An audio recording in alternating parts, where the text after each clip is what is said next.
everybody. Welcome back to Passions Podcast, the podcast where we talk about the soap opera Passions. I am your regular host, Latara, back today with two of our very favorite, very best guest hosts. Thank you to Dr. Eric Vera and Mrs. Maria is back in the house. Yay! Yay! My soundboard is not working. Well, the soundboard works fine. It's just not working with Zoom today. We that's the second time I did that introduction because I tried for 20 minutes to fix the soundboard and it's not working. So I'll just give them a round of applause here. Yay! We're excited. Yes, we are. I am so excited to be back after a little hiatus over the summer break, but I'm back. We're back. We're back. Listen, I will say it was a little bit of a struggle getting back into the episodes for me. Like just the work of it, just coming back to it and being like, okay, let me pull out my laptop, get my notes together. Like also just having to remember where we were in the story in the first place. Like I went back and read my notes from like 650, 95 through 700. Because today we're talking about episodes 701 through 705. Yes, everybody? Yes. Yep. Yes. Right. So I went back and read through those notes. I was like, okay, yes, I remember. Okay, yes. The succubus is trying to have sex with Miguel. Miguel's going to die if she has sex with Miguel. Kay is trying to figure out what to do. And we find out what she does today. So we're actually going to start with magic. But before we do that, I have to say a quick shout out to all of our patrons over on Patreon. Which normally I have this pulled up and ready to go, but of course I'm out of practice. We're getting back in the swing of things, you know. Yes. I am trying out of practice. Hold the hand of the one that could lead us places to how we're supposed to be doing this. Exactly. Yes. And kiss the lips of the one who could host just sweet. Just breathe in and then breathe out. That's right. We always forget that mantra. That's so important. Yes. Thank you, Maria. Yes. That is correct. Keep me alive.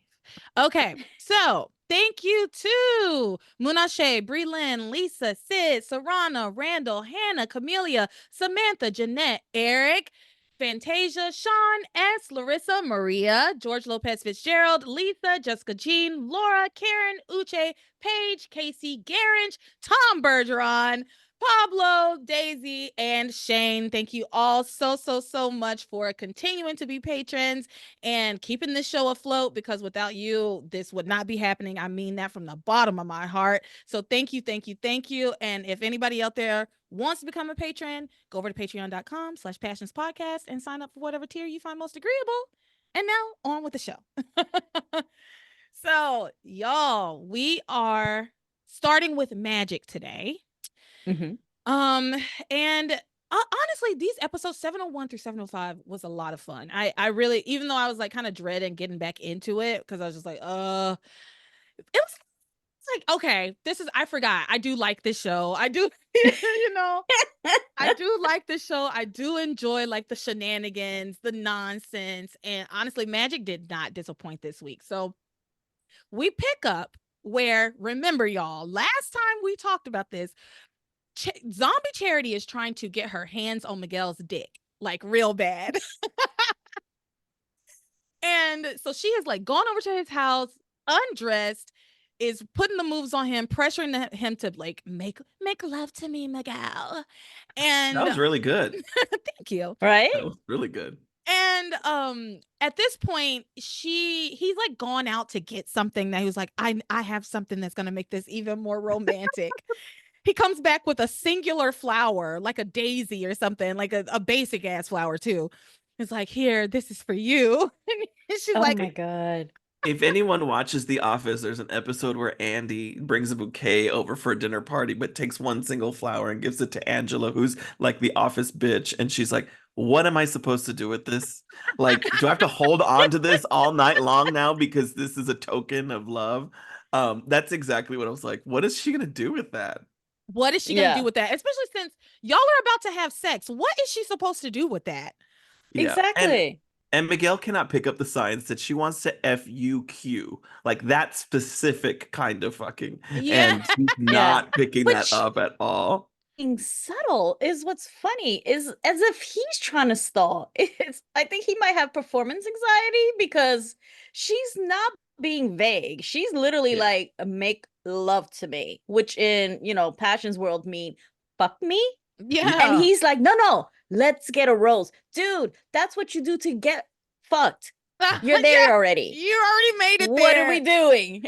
I think Go ahead, Eric. Go ahead. In terms of character development, it totally makes sense. We're just messing with Miguel, right? It totally makes sense. I mean, they have totally been on the same page of waiting this whole time. I think he just recently might have been talking about like moving it forward just a little bit, but like before the succubus came, I think like they were kind of talking about the 18th birthday before Charity got frozen.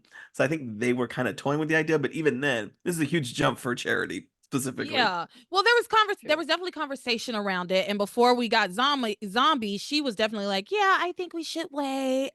And Miguel was like, you're right, we should wait. And so also back to Maria's point of like, he has a little bit of anxiety around it. I think he absolutely does because I believe, I am under the impression that Miguel himself is a virgin. Like, this isn't just Charity's first time. So. This is also Miguel's first time. And I think we put too much, like as a society, too much emphasis on like, it's supposed to be special for the girl. It's her first time. And we don't consider like, it should be special for both of them. Right. Like, and it's in Miguel has shown himself to be the kind of young man who this is a big deal for him, right? Especially if I'm correct in my assessment and he is a virgin. This is huge for him, especially coming from a Catholic family and having the mama that he has. It makes sense that he would be kind of using these stalling tactics, and we talked about that I think on the last episode of last season, where it was like, yeah, he's definitely stalling, but I think it's because he's nervous, right? Like he's like, are you sure? Because he's not sure, because he also isn't sure. And I also think that there's something in him on some level who knows that this isn't Charity. Right. Like, I think on some level, he's like, there's something about her seems off. So I think that's what's going on. But they do start getting it on. I said all that to say. Yeah. I mean, and Miguel only had that experience with Ross at the youth center a couple times. I mean, that's all he's had. They were just boys. Ross. They were just I'm boys back, experimenting. Baby. We're back. Just boys experimenting. What's wrong with that? Nothing. Yeah. So I'll show you my pocket calculator. I'll show you yours. Show you mine if you show me yours. So Miguel stops and he's like, oh my God. And he looks at the window. Zombie thinks that he sees Kay outside because remember, Kay is lurking outside watching this whole thing happen. But he doesn't. He's just like, the blinds are open. I should close the blinds. Yeah, you should. So he gets up, he closes the blinds. Kay's outside trying to figure out what she could possibly do to stop this. And instead of like, I don't know, knocking on the window, going around and ringing the doorbell saying like, I was looking for Charity. She's not at home. Is she here? Like anything. You could do anything. This crazy bitch sets the house on fire. Yeah, I wrote that down. I was ridiculous. Like, yeah, Kay is probably one of the best top-notch liars in all of Harmony. Could have came up with anything. Also, let's point out the fact that she took out whatever she was using to set the house on fire from a little shed. You could have set that on fire. Also, at some point, there's a doghouse out there. Didn't even know the Lopez Fitzgeralds have a dog. But you could have set that little doghouse on fire. Make sure the dog's okay. But there were so many things she could have done. But she chooses to set Pilar's house on fire. Probably one of the poorest families in Harmony. Set their house on fire. Yeah. It makes no sense. This crazy girl sets the house on fire. But Miguel does not notice. Miguel and Charity do not notice. They're just like getting it on hot and heavy in this room that is on. And she sets the fire right outside his bedroom window. Like, it's not like she goes around the house and sets a fire somewhere. They are at basically the epicenter of the fire. They do not notice. And the blaze burns bright really quickly. Like, she sets she sets the, like, I think it was like some newspaper that she set on fire by the house, and it goes up in flames immediately, but they don't see that. They just keep getting it on. Let's get it on. Um, and that's when, but the flames are burning so brightly and so much smoke that other people show up to the house, and because they realize, like, oh my God, something's on fire. So, like, the rest of the neighbors basically show up to the house. Theresa gets there. She's panicked, of course, because she's like, oh my God, my family. And then she thinks it through because I think it's Sam says, like, is anybody in the house? She's like, no, Mama went to the movies. Luis is in Bermuda. Miguel is at Reese's house. Like, I think everybody's out of the house. Except And for the dog. except one for thought the of that dog, poor dog. apparently. Apparently they have a dog that lives Which- well, the dog's in the doghouse, right? He's in the I doghouse, guess yeah.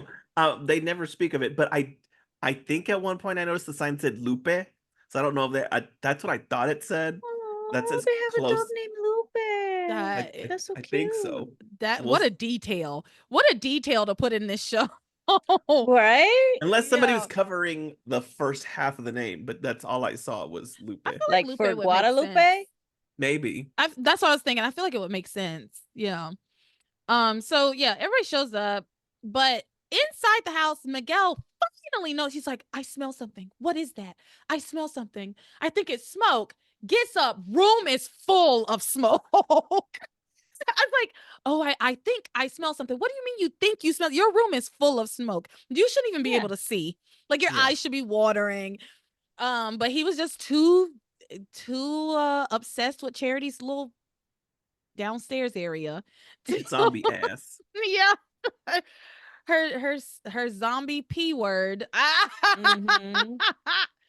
So Though really, he's taking his time to get there, so yeah, he's taking his time. taking it really slow. Or Poon Yeah. Zombie. Yeah, her Poon Zombie. Yes. That's so good.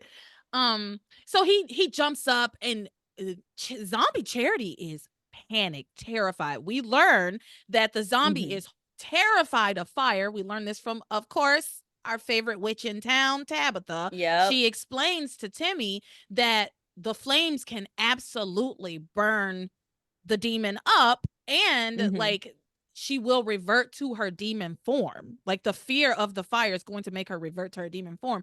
So throughout this series of events where they're still inside, like, trying to figure out how to get out, we see her starting to transform. Like, her hand starts to turn into like a demon hand, and she's like trying to hide it from Miguel. And but she is terrified. She's like, Yeah. like, and it's so different than how real Charity would be.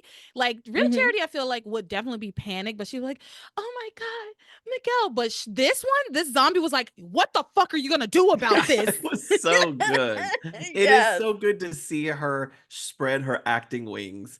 And if anybody cares about the rules at all, I do think that this has a lot to do with the fact that those are Tabitha's powers specifically. That's the way I was justifying it, was that she probably wouldn't be harmed by this stuff normally, but because she has because they're specifically talking about Tabitha being susceptible to fire. So she's like, now that she has this, that's why she's going to be hurt. That's how I understood it. I think you might be I think you might be right about that, because Tabitha very specifically says witches burn, Timmy. Yeah. And she said witches have no power over fire. Yeah. Because Timmy was saying, well, she has power, she could put it on. She's like, no, fire can kill a witch. Yeah. She's been burned at the stake plenty of times, she said. She says, I should know. And I think you're right. I think the connection of her having Tabitha's powers and now being basically a witch.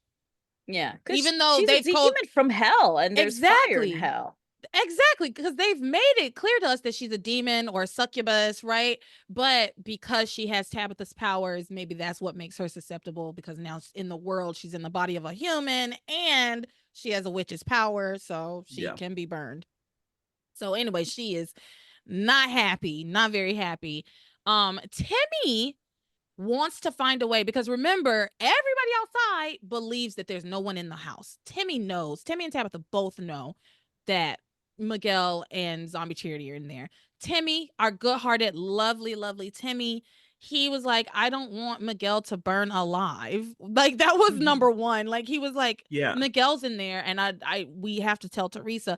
But also, because he had said the reason that Tabitha even said the thing about the her being able to burn too was that he was like, well, isn't it a good thing that the zombie's gonna be destroyed? And she's like, well, I mean, depends on how you look at it. But Tabitha's like, yeah, this would be fantastic, but not for Timmy. Yeah, because she's like, because if the demon is destroyed, if zombie is destroyed, then so is Charity. And so that's why he also has an incentive to make sure people know that they're in the house.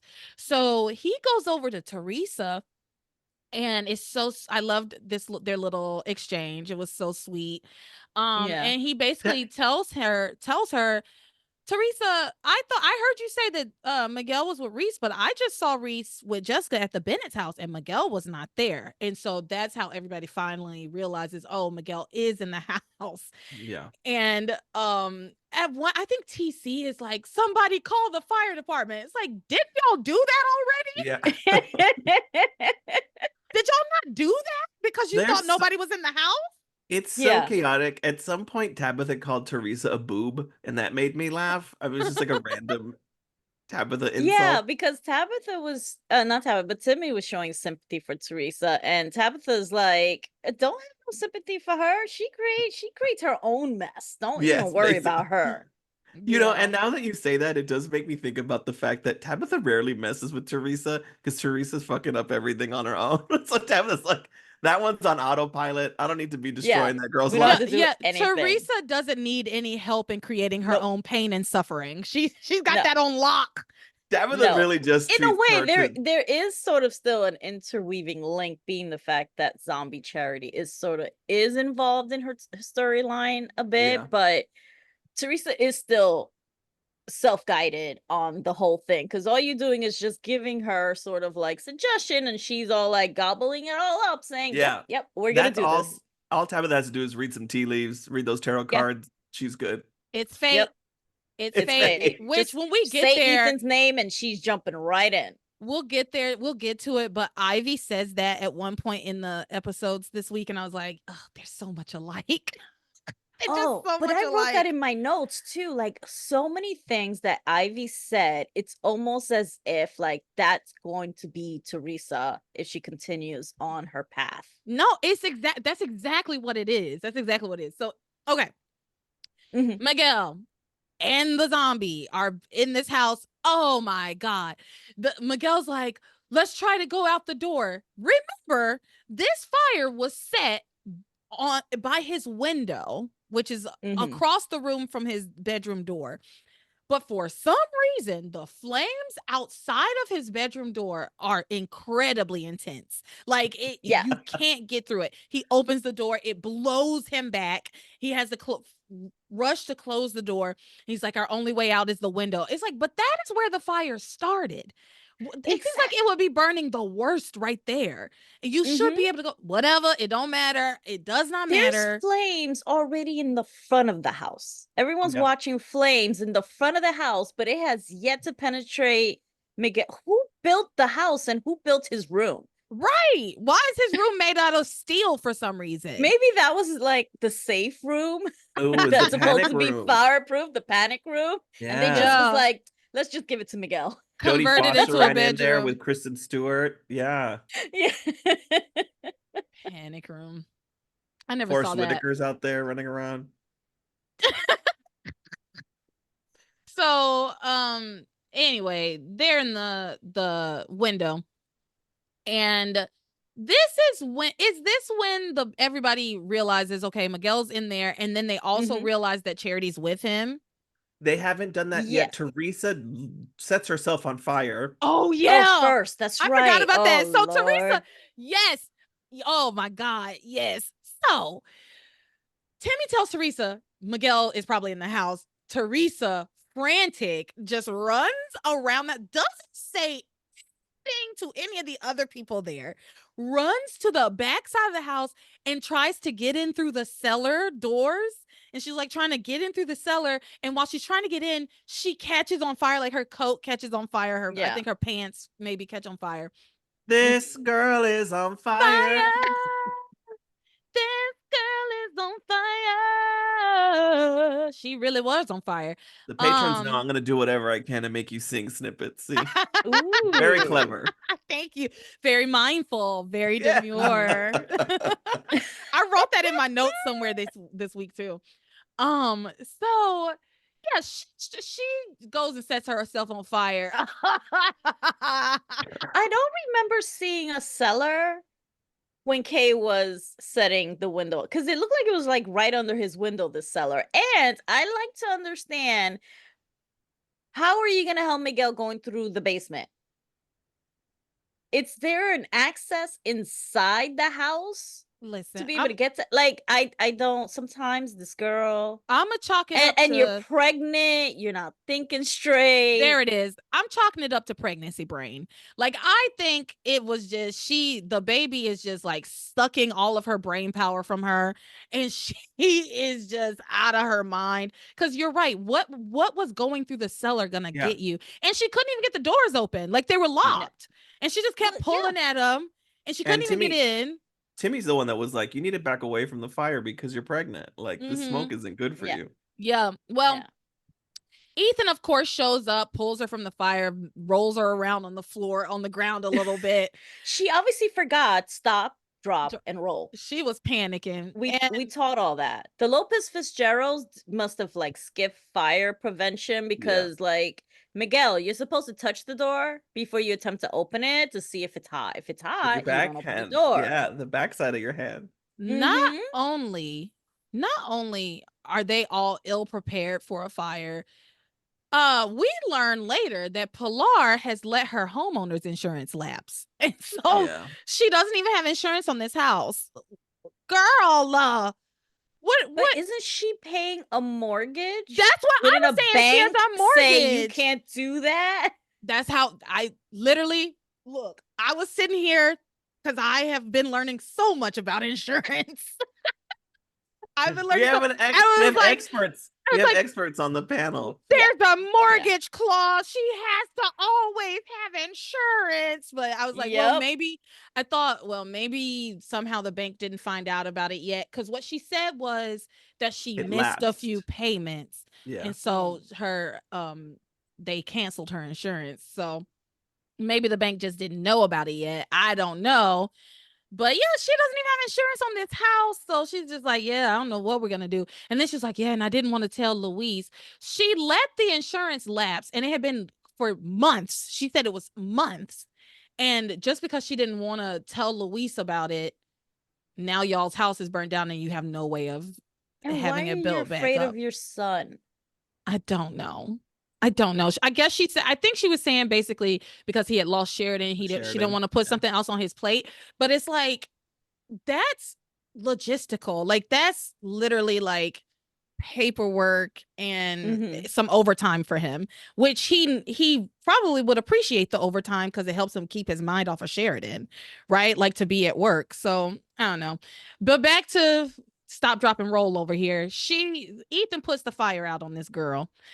And also Whitney was like trying to rush in and trying to help too, and Chad grabbed her and like held her back. He was like, don't go to the fire, you can't go to the fire.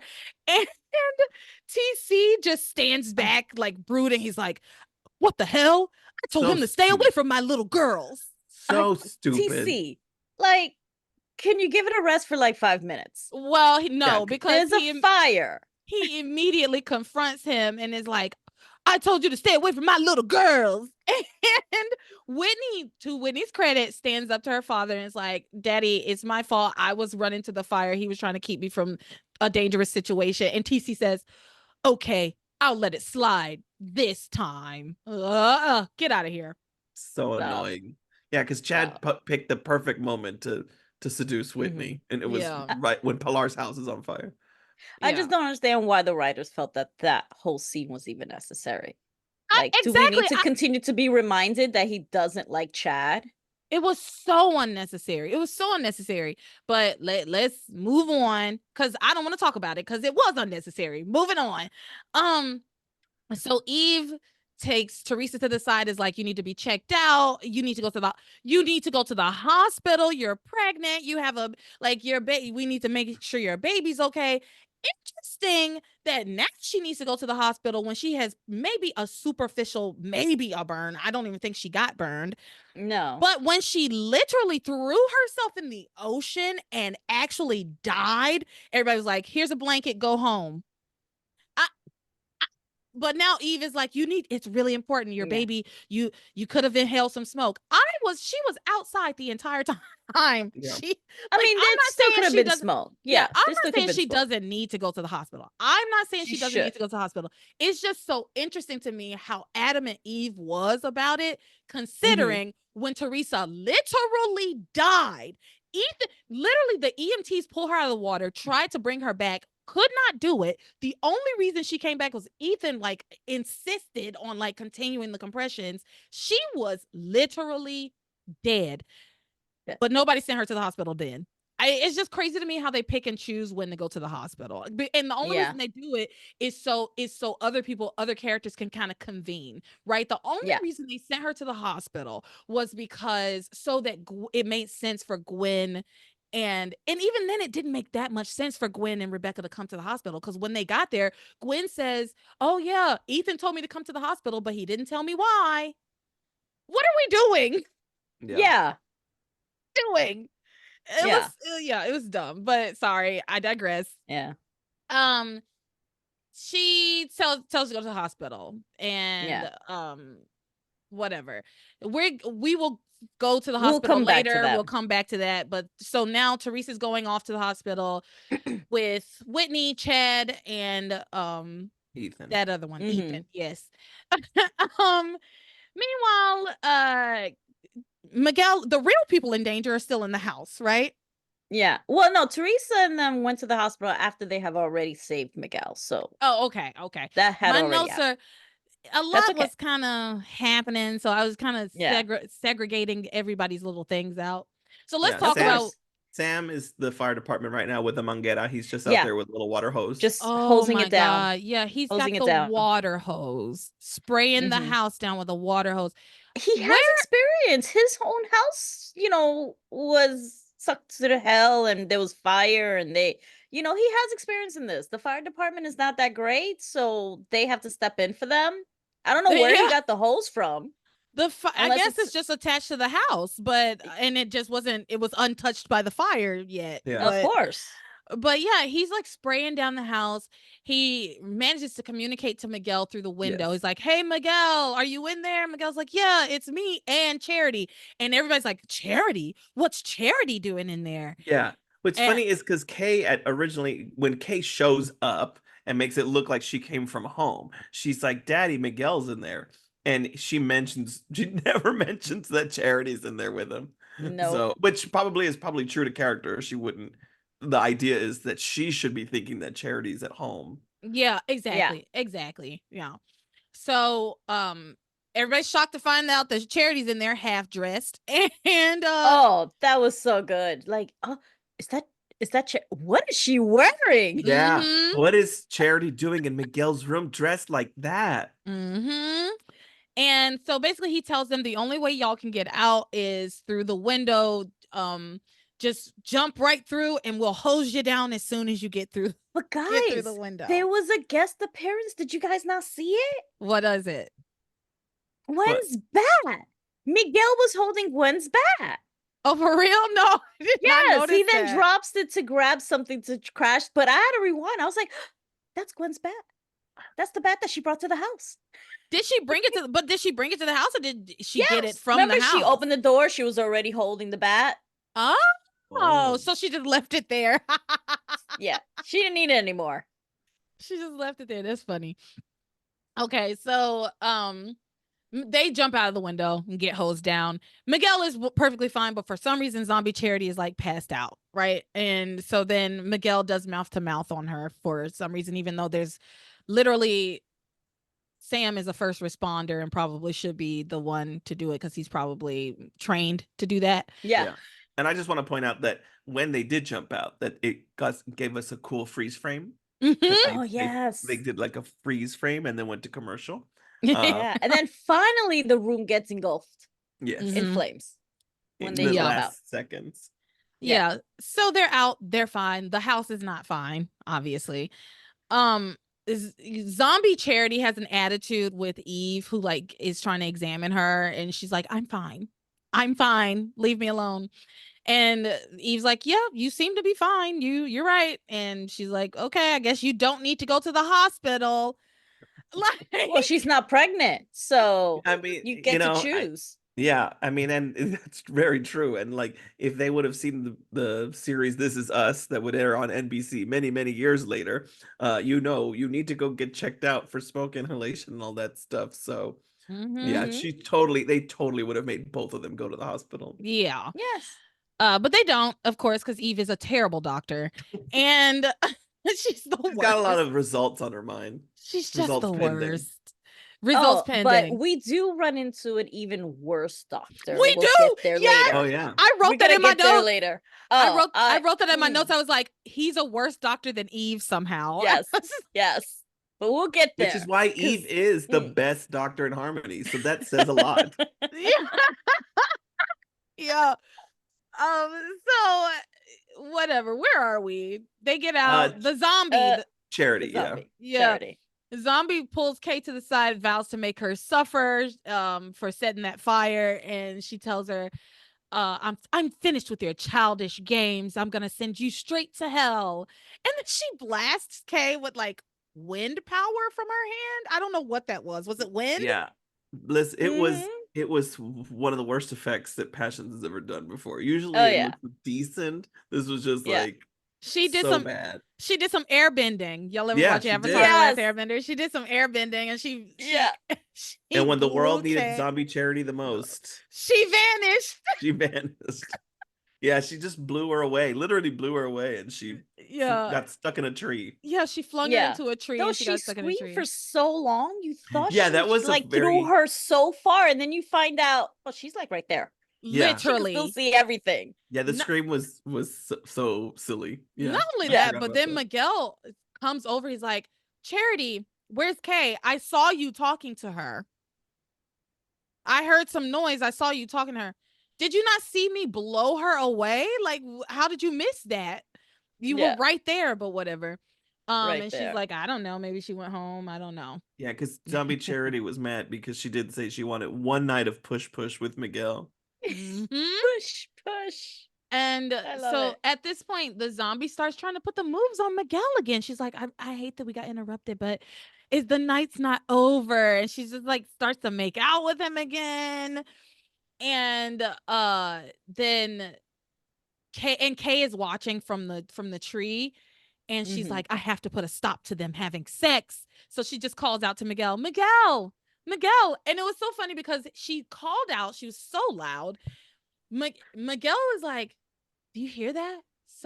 I could have sworn I heard something. I could have sworn.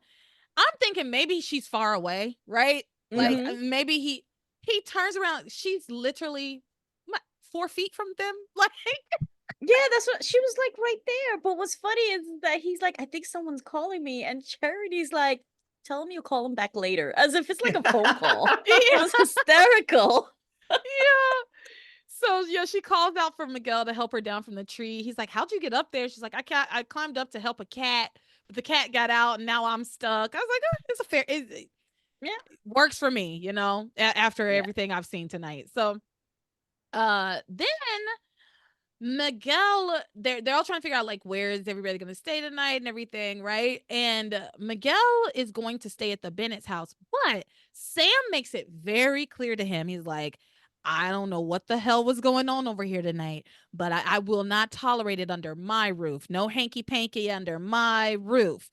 And Miguel's like, yes, sir. But here's my thing.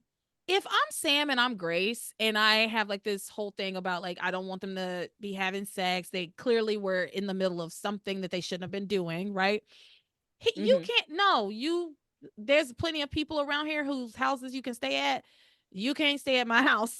I'm like, But Well, go Grace and has a B&B.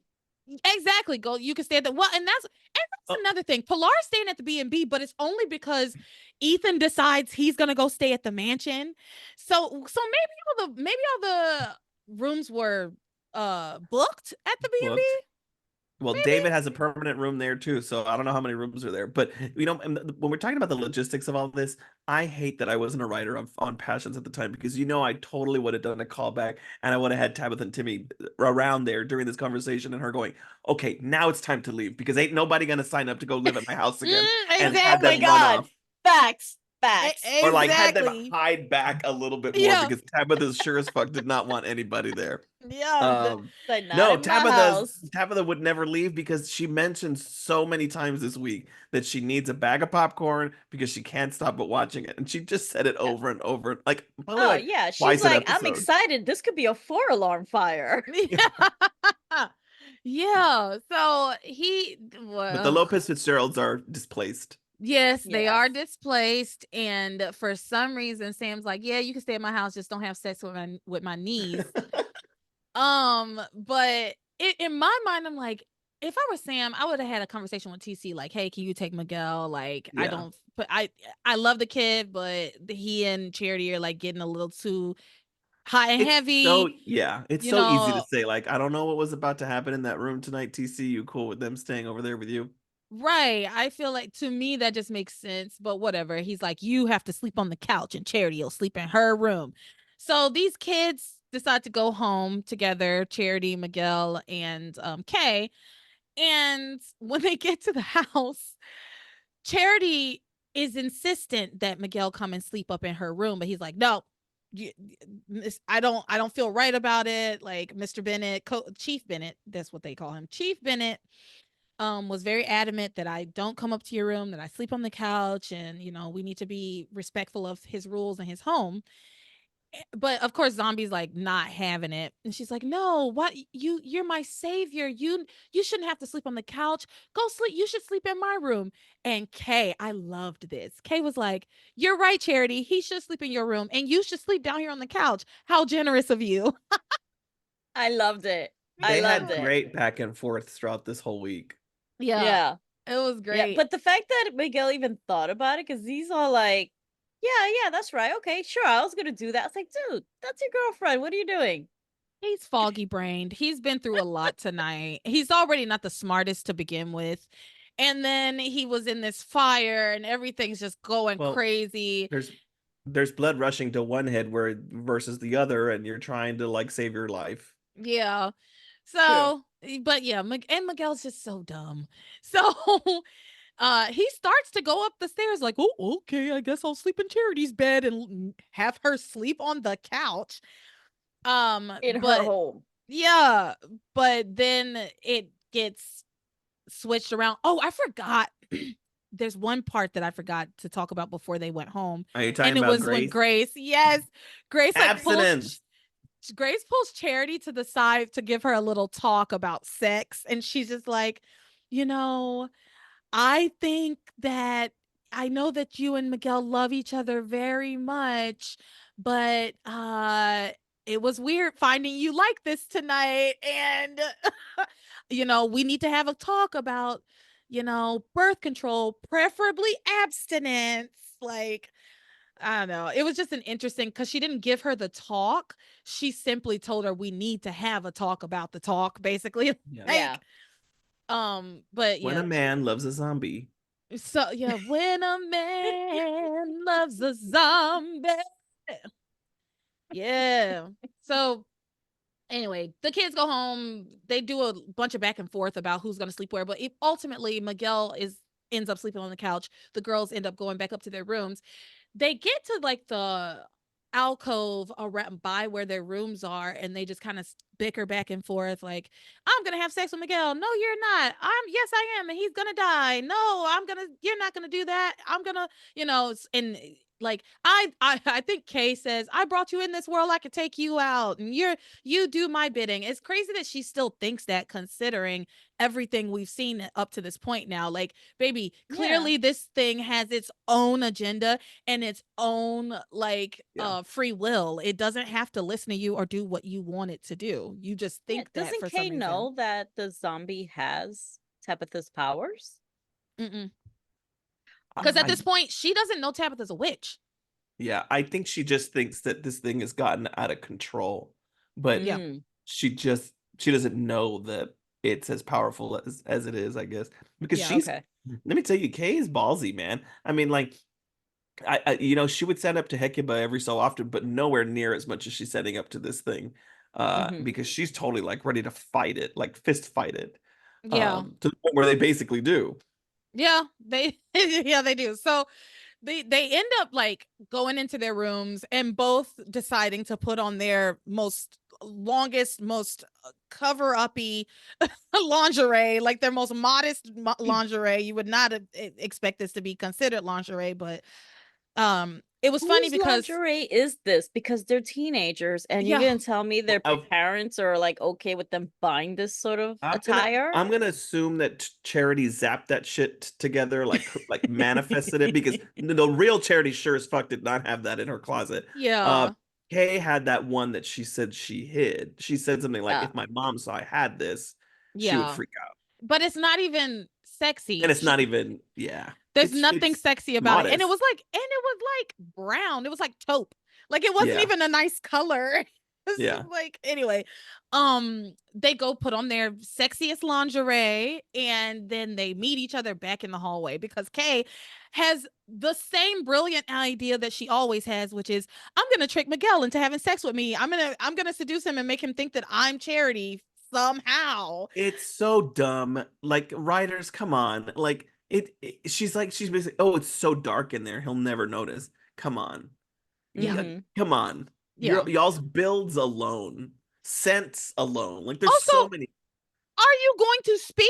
Like, are you Yeah. just gonna jump yeah. on him and like, I don't know. I hate this. I hate it, but I love it too because it just keeps coming up. Like it's stupid, but at a certain point it just becomes hilarious Comical. because yeah, it's Yeah. comical. Yeah. It's like, why do you Yeah. keep coming up with this exact same terrible plan? But anyway, these girls find each other in the hallway and they end up fighting it out. Like they just start Oh, to it's hysterical. duke it out. I was like wondering, were the writers thinking like maybe throw some mud in there because these are Yeah. two girls just fighting? I'm Cat like, fight. come on, what are we doing? They start fighting and then they like roll down the stairs and Miguel is Yeah. awake and sees it all. And I believe there was a shadow on the wall where you Yes. could see Demon Charity's like wings. Yes. Yes. Yeah. Yeah. Yeah. And it Because looked like Charity was falling down the stairs, specifically Charity falling mm-hmm. down. Mm-hmm. So that's all I have for magic this week. Y'all got anything else to add?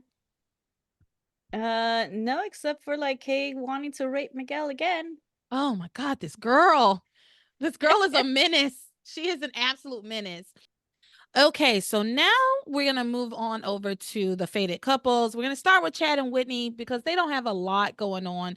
And again, this is all like pre fire, right? This stuff happens before the fire. So we pick up and Chad and Ethan are at that music studio that Ethan said that that Julian kept, right? And we remember that Julian just like every year had the greatest best equipment shipped in and put into this studio. And they're talking to some man. Who did y'all pick up on who that was? No, Frank I didn't know where Lomax. he came from. Frank Lomax. Frank Lomax. No, it's just some manager of the building, somebody. Well, see, I wrote that he was a random like music executive Yeah, because yeah, he tells Chad that he's worked with like all the great producers and he says you're as good as Babyface, which okay, that's a reach. That is a Yeah. reach. But Yeah. he tells him like you're as good as Babyface, and then he asks him, are you working with any good singers, any girl groups or anything like that? And Chad's like, yeah, I got one. She's great. She can really bring the most out of a song. And he's like, well, word of advice to you: lock her down with an ironclad contract and never let her get away from you.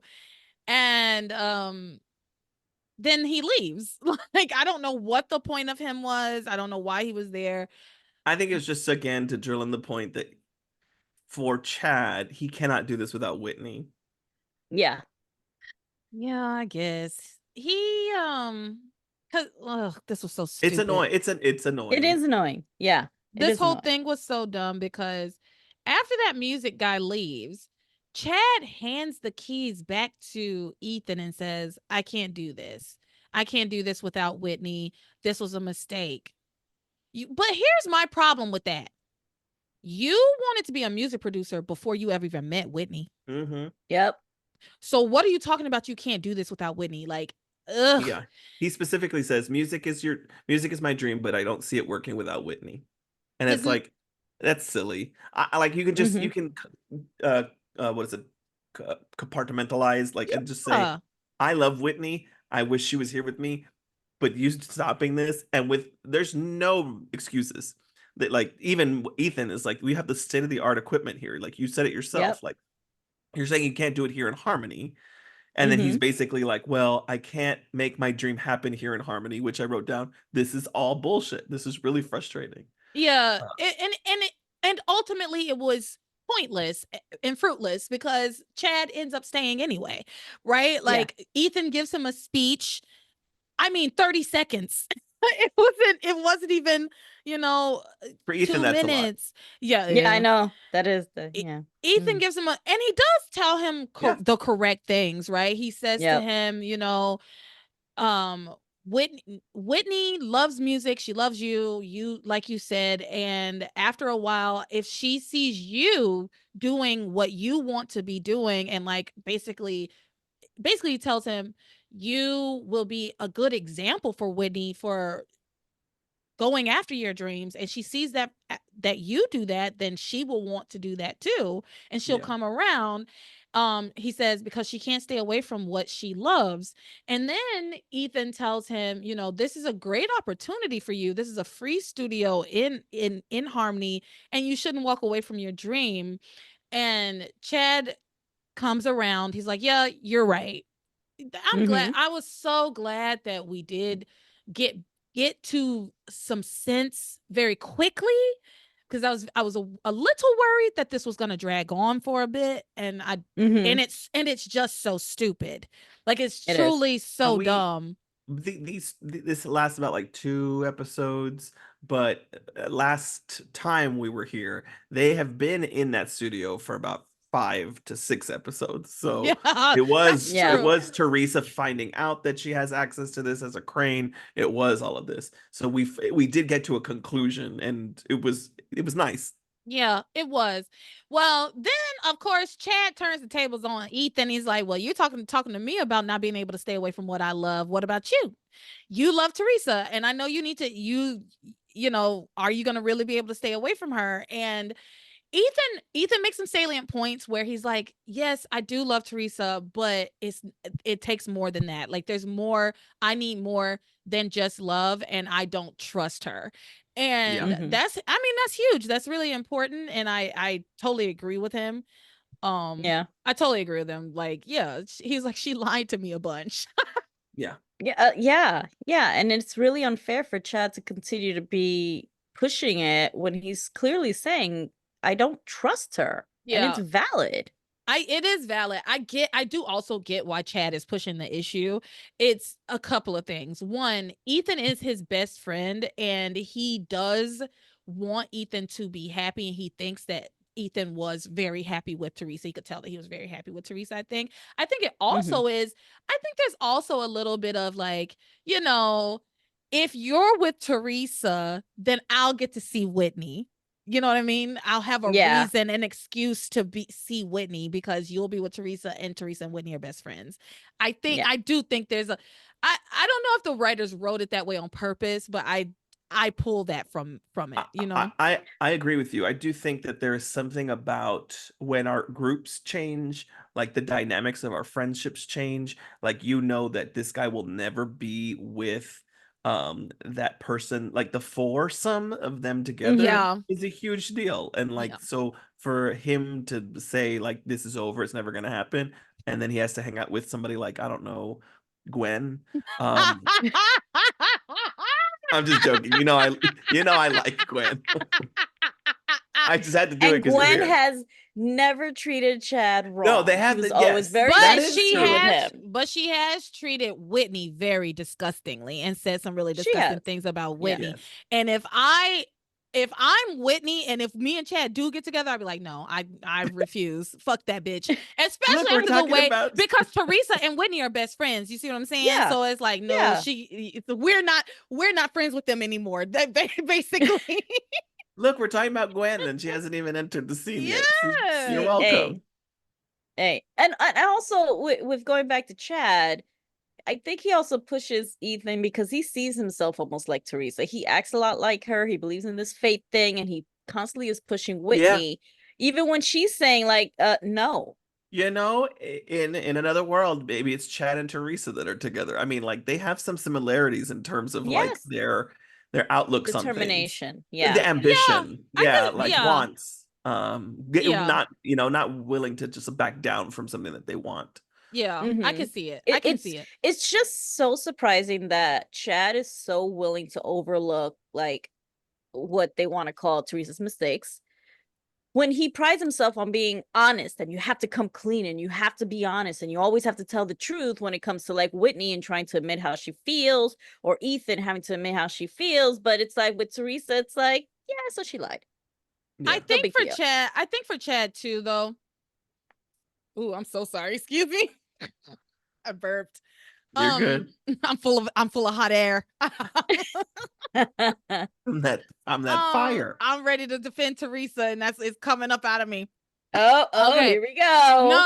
No, Acid reflux. no, We're not even there yet. Are we starting early? 'Cause we're I've about been to get into it holding anyway. But I think when it comes to Chad too, as it pertains to Teresa and like the lying, I think he can see because he knew about it, right? Because in a way, he was lying to Ethan too, right? He knew about a lot of it, and he himself Yeah. also kept it to himself for a number of reasons, but he understood why Teresa was not telling Ethan the truth.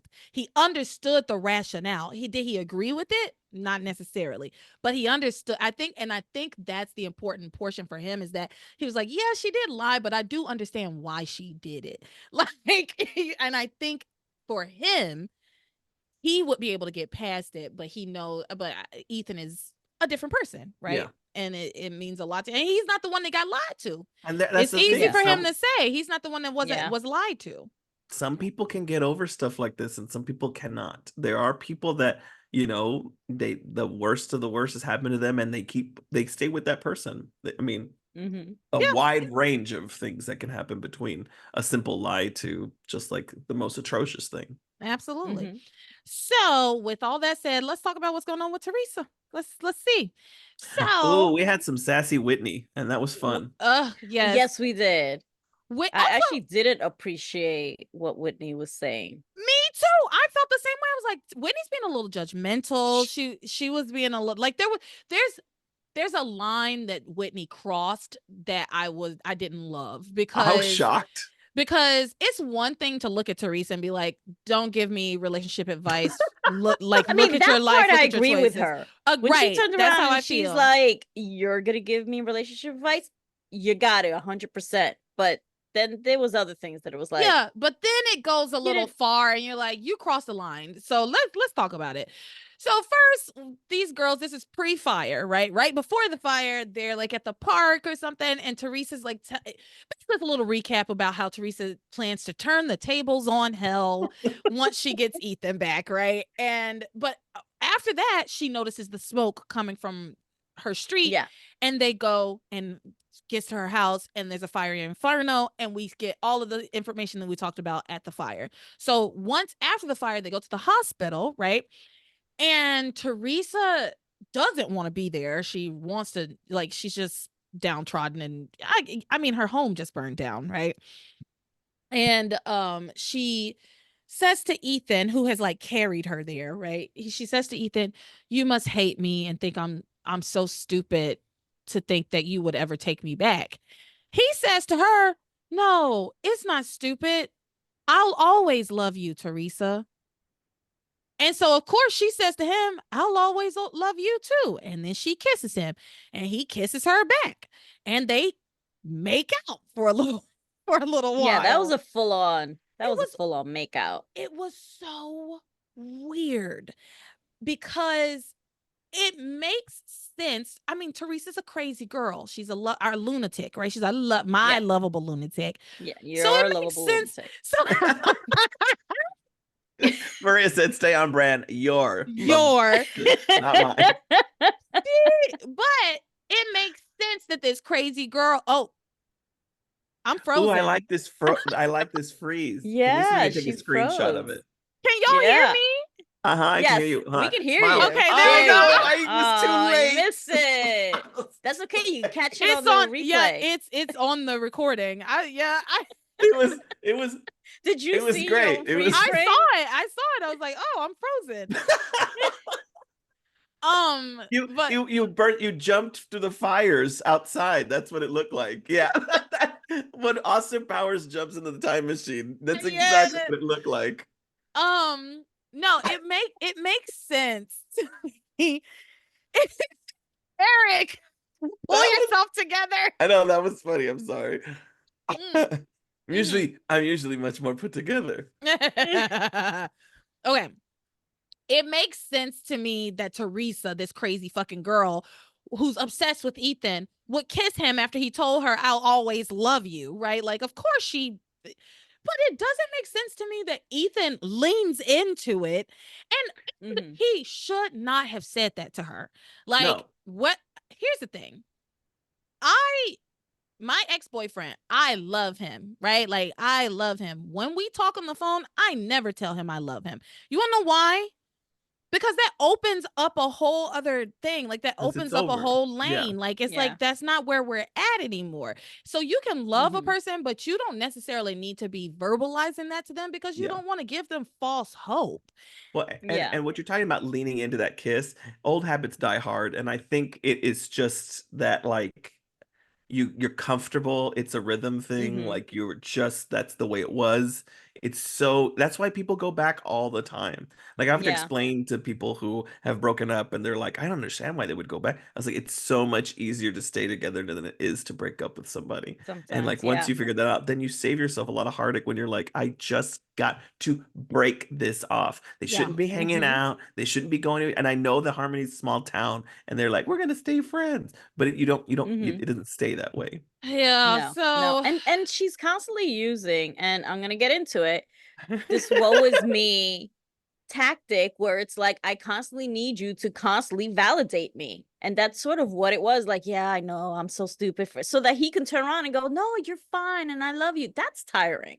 Having to constantly have someone having to validate your feelings and you playing this whole woe is me thing constantly. It's annoying. Listen, I have sympathy for Theresa in this moment. Her house did just burn down. She's pregnant with this demon baby. And like the girl, I just don't know that it's necessarily an act. I think she really does feel like down. Oh, no, she lives in this misery. I'm not saying that she's putting on the act. This is who she is. She is constantly doing that, like constantly using emotions to pull Ethan in, to making him feel bad for her.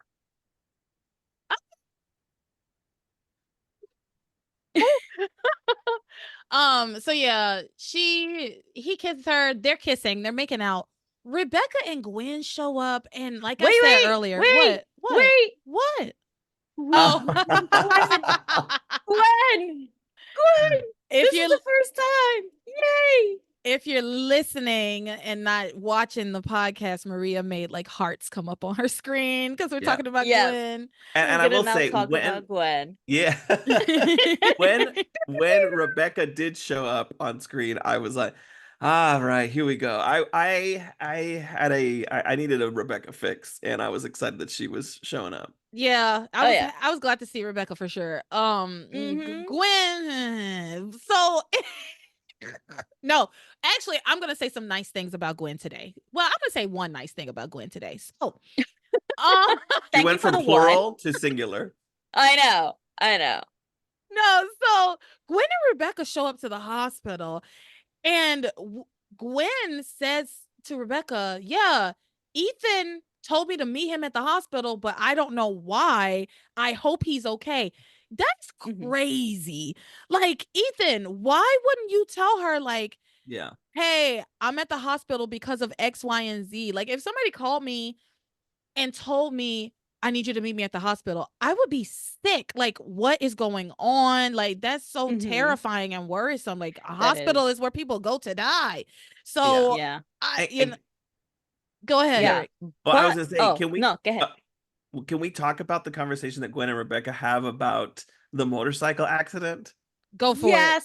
Oh Yes, God! but before you get into the story, can I just point out the fact that I kind of like the idea that Ethan called his best friend Oh my in God. a time like this? Well, So I they're agree friends, with you. and he I do called agree her. with you. I do think that that's where they're at this It wasn't point. that she They were just showed up. probably Called her. I am not getting this. I'm not getting this. Gwen and Ethan are best friends. I don't know where y'all are getting this from. I don't know. Like, I don't know where it's coming from. I understand that they have history. I understand that they, were probably good friends before they were in a relationship together. But this idea that the two of them are now best friends, I don't know where it came from.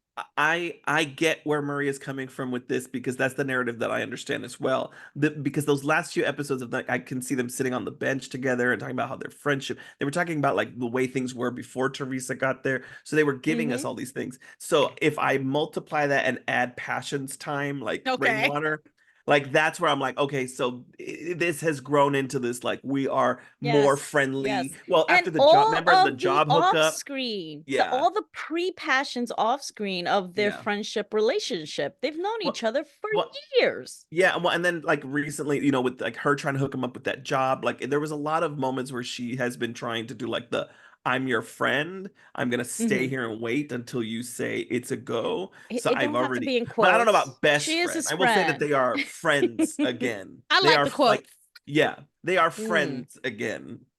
But Okay, in that conversation, Eric, I'm here. I hear you, and you make a point. You make great points, and now I can get on board. I still don't know about best friends, but okay. I just feel like a child in the middle. I see mommy and mommy fighting, and I just want us to be a happy family together.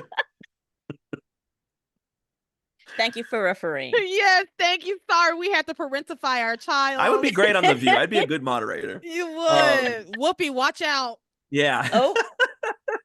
I can just host on Fridays like Joy when Joy finally retires. So what? Who cares?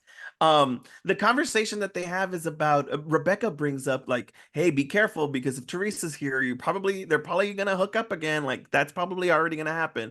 And she brings up the motorcycle accident and she says something about like, don't you remember how stupid it was when the medical staff was like, Ethan, declare your love to her so that she can come back to life. What a crock. I laughed so hard at that because not only is she referring to what happened, but they've done that maybe 2 or 3 times since then. So. Yes, that was great. That was so funny. And also, she also says that Theresa faked the motorcycle accident. Like, I don't know. It's just like, remember when she faked that motorcycle accident? Like they think Rebecca really truly thinks the absolute worst of Theresa. Yes. She really does. So anyway, they show up, they talk to each other, recap about all of that, and then they walk into the room and see Ethan and Theresa kissing. This was one of the dumbest things I've ever heard in my life. Ethan pulls away from Theresa and says, "Oh, it's not what you think. We're not back together. Just Theresa was thanking me for saving her life again." With her lips. What kind of thank you is that? A thank you is a gift card. A thank you, right? Like a thank you is I'll buy you, a dinner, Lobster chef. Here's a gift basket. Not my tongue down your throat. Yeah. Oh, but she was just thanking me. So again, Ethan just isn't doing it for me. And it's clear that he is, in my opinion, leading Theresa on. Like, you shouldn't let her kiss you. He should have pulled away from her. The same way Sam kind of was with Ivy. You know what I mean? Like he would kiss her a little bit, but then he would be like, no, Ivy, we're finished. The thing is, he's that stupid that he does not know. I think he's this stupid.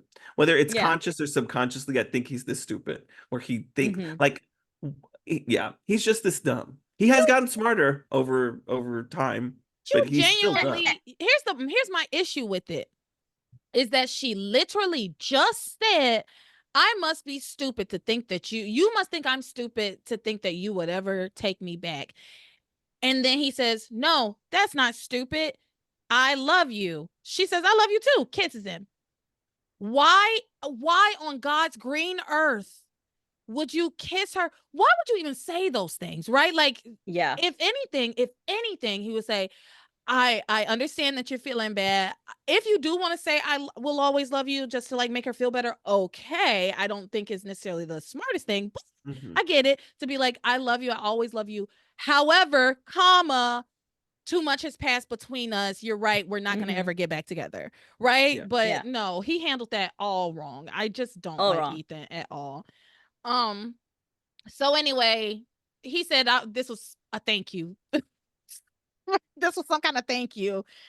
And I'm then, saying, if all he did was what, just bring her to the hospital? Is she thanking well, cab drivers like that too? he Like, did what put are the we fire doing? Ooh. out. He did put the fire out on her, you know? Oh, But that's no, yeah. Knight in Yeah, that's shining true. armor. he did put the Yeah. fire out. But yeah, that is a lot of, I don't know. Thanking It's somebody not how with your you say body, thank you. thanking somebody with your Yeah. body is crazy.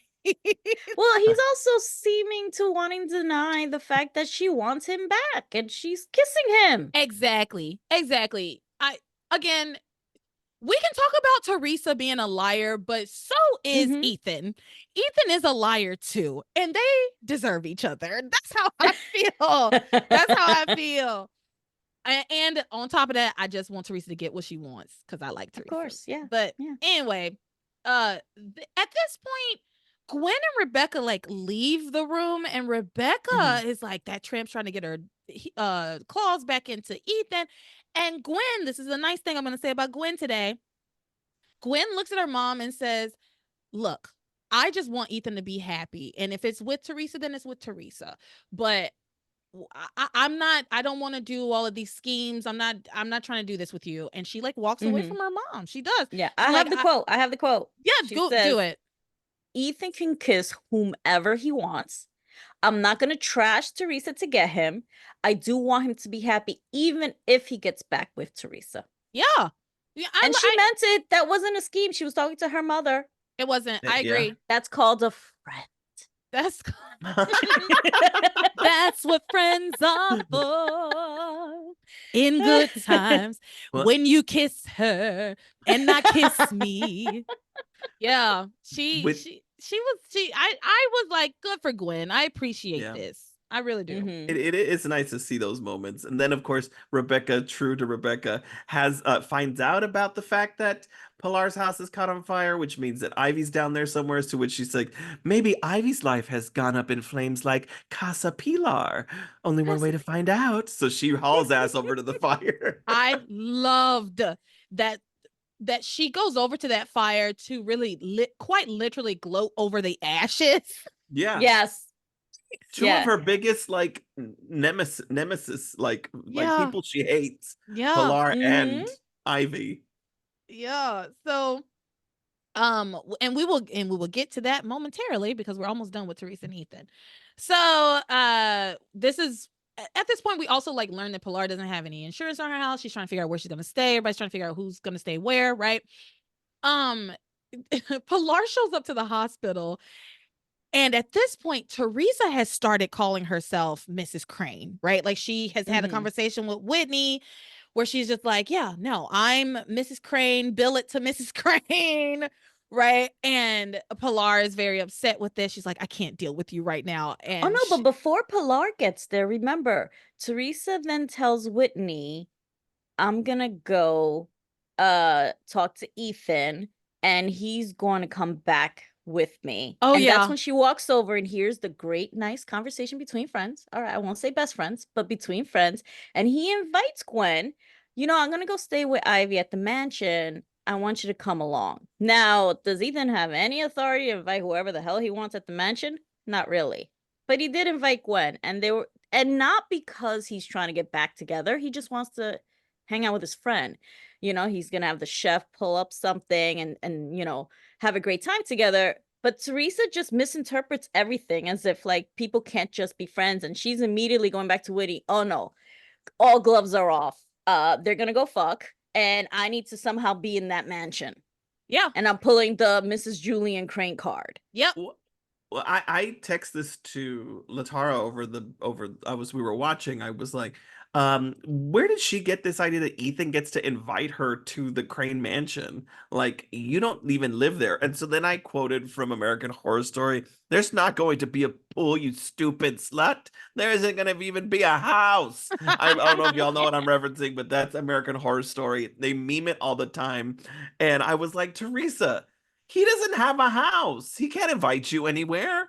Yeah, Mhm. he doesn't even have a home. He stays at the B&B. Which so actually, Maria, thank you for, because I have that Yeah. in my notes, but somehow I had skipped over it. Yes, Oh no, Theresa. I need to bring it up because Gwen, It's important. good No, friendship. It's important. it's actually very important because it was so weird and delusional of Theresa to like she made this weird bet with Whitney. She was like, I bet you, Mhm. I think it was like half of my stake as Mrs. Crane or something like that. Yep. That like I'm gonna just tell Ethan that we don't have anywhere to stay and he's gonna invite me to come and stay at the mansion. And like you said, it's like, girl, he doesn't have, that's not his house. Yeah. Yeah. It's not even. And when he kept trying to tell her that, like, what are you doing? Because she also says, well, he kissed me and he liked it. So obviously that means he loves me. That's not how it always works. Yeah. You kiss someone you don't love. Very true. And There- you pulled him into that kiss. Yeah, he did linger. He did kiss you, but you keep jumping, like grasping that he's gonna just come back to you. yeah, I mean, and there's also the issue of Ivy, who hates her. Yeah.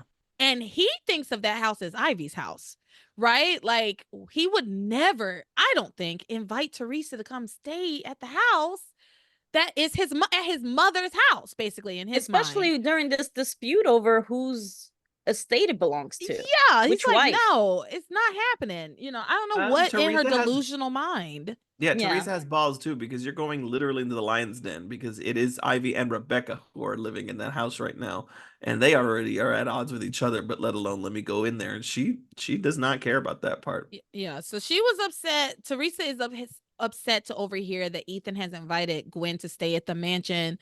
I personally, I thought it was odd that he would just randomly be like, "Hey, why don't you come and stay at the mansion tonight?" I just thought it was odd. I know y'all are like they're friends. I just thought it was weird. I know that we're having to assume that there's hundreds of rooms in the mansion, right? I've only seen 50 3 rooms. Yeah, we got And he we got didn't a library. specifically say to stay in like his room or anything. She was just inviting him to stay at the house. Yeah. Mm-hmm. No, But I know. Julian's got a room, and on the library, Ivy's got a room, and the ballroom, the foyer, the grand staircase. We've seen the atrium, and we've seen the. Gwen's gonna take a blanket and into the Crane archives, a blanket and a Ethan- little pillow in the Crane archives. Yeah. and lose all her. She'll die. Remember, she can't go to the Crane archives. Oh, Remember, Sheridan Out. like turned into a ghost in there, or was it Louise? One of them died. Yeah. And they saw the papers. Actually, they both died. Like, didn't they both die and one came back? It was like Romeo and Juliet. I feel yeah. both died in the Crane archives. No, Gwen, listen to you. You're trying to send Gwen to her death. No. No. No, Gwen can stay in the atrium or Sheridan's cottage. I'm actually gonna be curious Sheridan's to see where she is gonna stay. Like, what is Passion's gonna do? She's gonna have her stay with Ethan, I'm pretty sure, in his room. I She's don't gonna know have if Kay's same negligee, that taupe. Really. I don't know if we're even gonna see it, to be honest, because let's talk about what's going on here. So Theresa explains, to Whitney, she's upset and she's like, I'm gonna go get what I deserve. I'm Mrs. Crane. And so now she's like fully going into like the Mrs. Julian Crane mode. It's funny because she forgets that that's like her whole thing now sometimes. And so she'll like it'll go it'll come to her again. She's like, oh, that's right, I have a mansion. Like, let me go to my mansion. And basically that's what she decides. I'm gonna go get what is mine and what's owed to me. It's just like, I'm not displaced tonight. She tells her mom, she tells Pilar to go stay at like the most expensive hotel in town, and Pilar's like, we can't afford that. And she's like, no, I can. I'm just bill it to Mrs. Julian Crane, which that's not how it works. No. We need some sort of record, a credit card perhaps. Like something, not just But what bill makes it no sense to. is that she says to build, like, already billed dinner to her account. She built the hospital bill to her account. But then when Whitney's talking about you're gonna need maternity clothes, she's like, I got no money. I don't have access to it. But which one is it? Do you have access to money or you don't? Yeah. Again, that's not Theresa's fault. That's the writing. The writing is terrible. Like, it doesn't make any sense on how she can just randomly tell people in town, well, I'm Mrs. Julian Crane, so you have to do this for me. But like you said, she also doesn't have any money. It doesn't make any It sense. doesn't And make any they don't sense. set the rules Yeah, for and I what didn't the like world the is. idea that she's like, well, I don't want hand-me-downs when Whitney suggested just going down to the Goodwill. It's like, Yeah. Theresa, you've been rich Pretty, for a minute already, and you're talking about like, oh, I'm too good for listen, I'm hand-me-downs. pretty sure she had to wear Luis's hand-me-downs. I'm sure the Pilar didn't give a fuck. Yeah. They didn't have any money. Exactly. So she decides she's gonna go over to the mansion. But before that, Whitney gives her a stern talking to, and it was not very nice. I Yeah. Yeah, I was just like, damn, Whitney, what the fuck? But wait, was She this before is or she after is her examination? Have we spoke? Oh, We haven't yes. talked about the Oh, examination Let's of talk this about the doctor that yeah. has no business doing any kind of GYN I was services gonna on say she someone is yeah. Well, that. my note is that Whitney spends some time slut shaming and victim shaming, blaming Theresa, and then a terrible doctor comes in. That's what my Oh, so note that Oh, was is. okay. after. Okay, so let's talk Well, because about what yeah, Whitney because when we were says talking then. about Whitney and like her attitude, I was like, well, she is TC Russell's daughter. And Yes. Eve Russell's daughter. For actually, they're both so judgmental and horrible. So, at one point, Ethan, because Pilar is there for like a hot second. Yeah. Ethan tells Pilar, "You're welcome to stay at my room in the B&B. I'm gonna go stay at the mansion." So Mhm. she and Ethan leave. When they leave, Theresa says she's going to spend her first night as queen of the Crane Empire at the mansion, and that's when Whitney starts to kind of go in on her about like, well, look at the mess that you've made. Like, do you think you can really go over there and sleep in Ivy's bed? Which is fair enough, right? But at a certain point, she's just like, and you've gotten yourself into this mess, and who told you to go down there to try to talk to Julian? You knew what his reputation was, and nobody was forcing alcohol down your throat. You were just guzzling it down. It was like really nasty, really mean. Yeah. And I I don't think like Whitney. the show trying to whitewash what happened either, because even Theresa was like, yeah, I know I made some mistakes. Girl, he took advantage of you. I Mm-hmm. don't like you, but let's be fair. He took advantage of you and he basically raped you. Mm-hmm. They very much try to absolve Julian of any wrongdoing and put it all on Theresa. Everything is Theresa's fault. She's in the position she's in for her by her own fault, and everything that her choices, and it has nothing to do with Julian taking advantage of her. For Um Mhm. for those of us, well, Latara, you have brought this to light for me because for us, for those of us who grew up and who love the show and who were traumatized and victims of the show, it was like we now look at it in a very different lens than we did. Yeah. But at the time, they totally waka this stuff. Like they made Julian the not lovable rogue. lunatic, but yeah, the Yeah. level, yeah, Yeah. scallion, like that he, and that's why his story arc is this redeemable thing eventually because we Yeah. get weight. I mean, with a show with hundreds of episodes, thousands of episodes, it's so easy to be like, oh yeah, I forgot about that. But I Mm-hmm. Yeah. totally forgot about. I mean, I remember Bermuda. Bermuda's such a big thing, but I don't Mhm. remember the all of this the way that Yeah. I do because of the rewatch. Yeah. Oh And yeah. Yeah.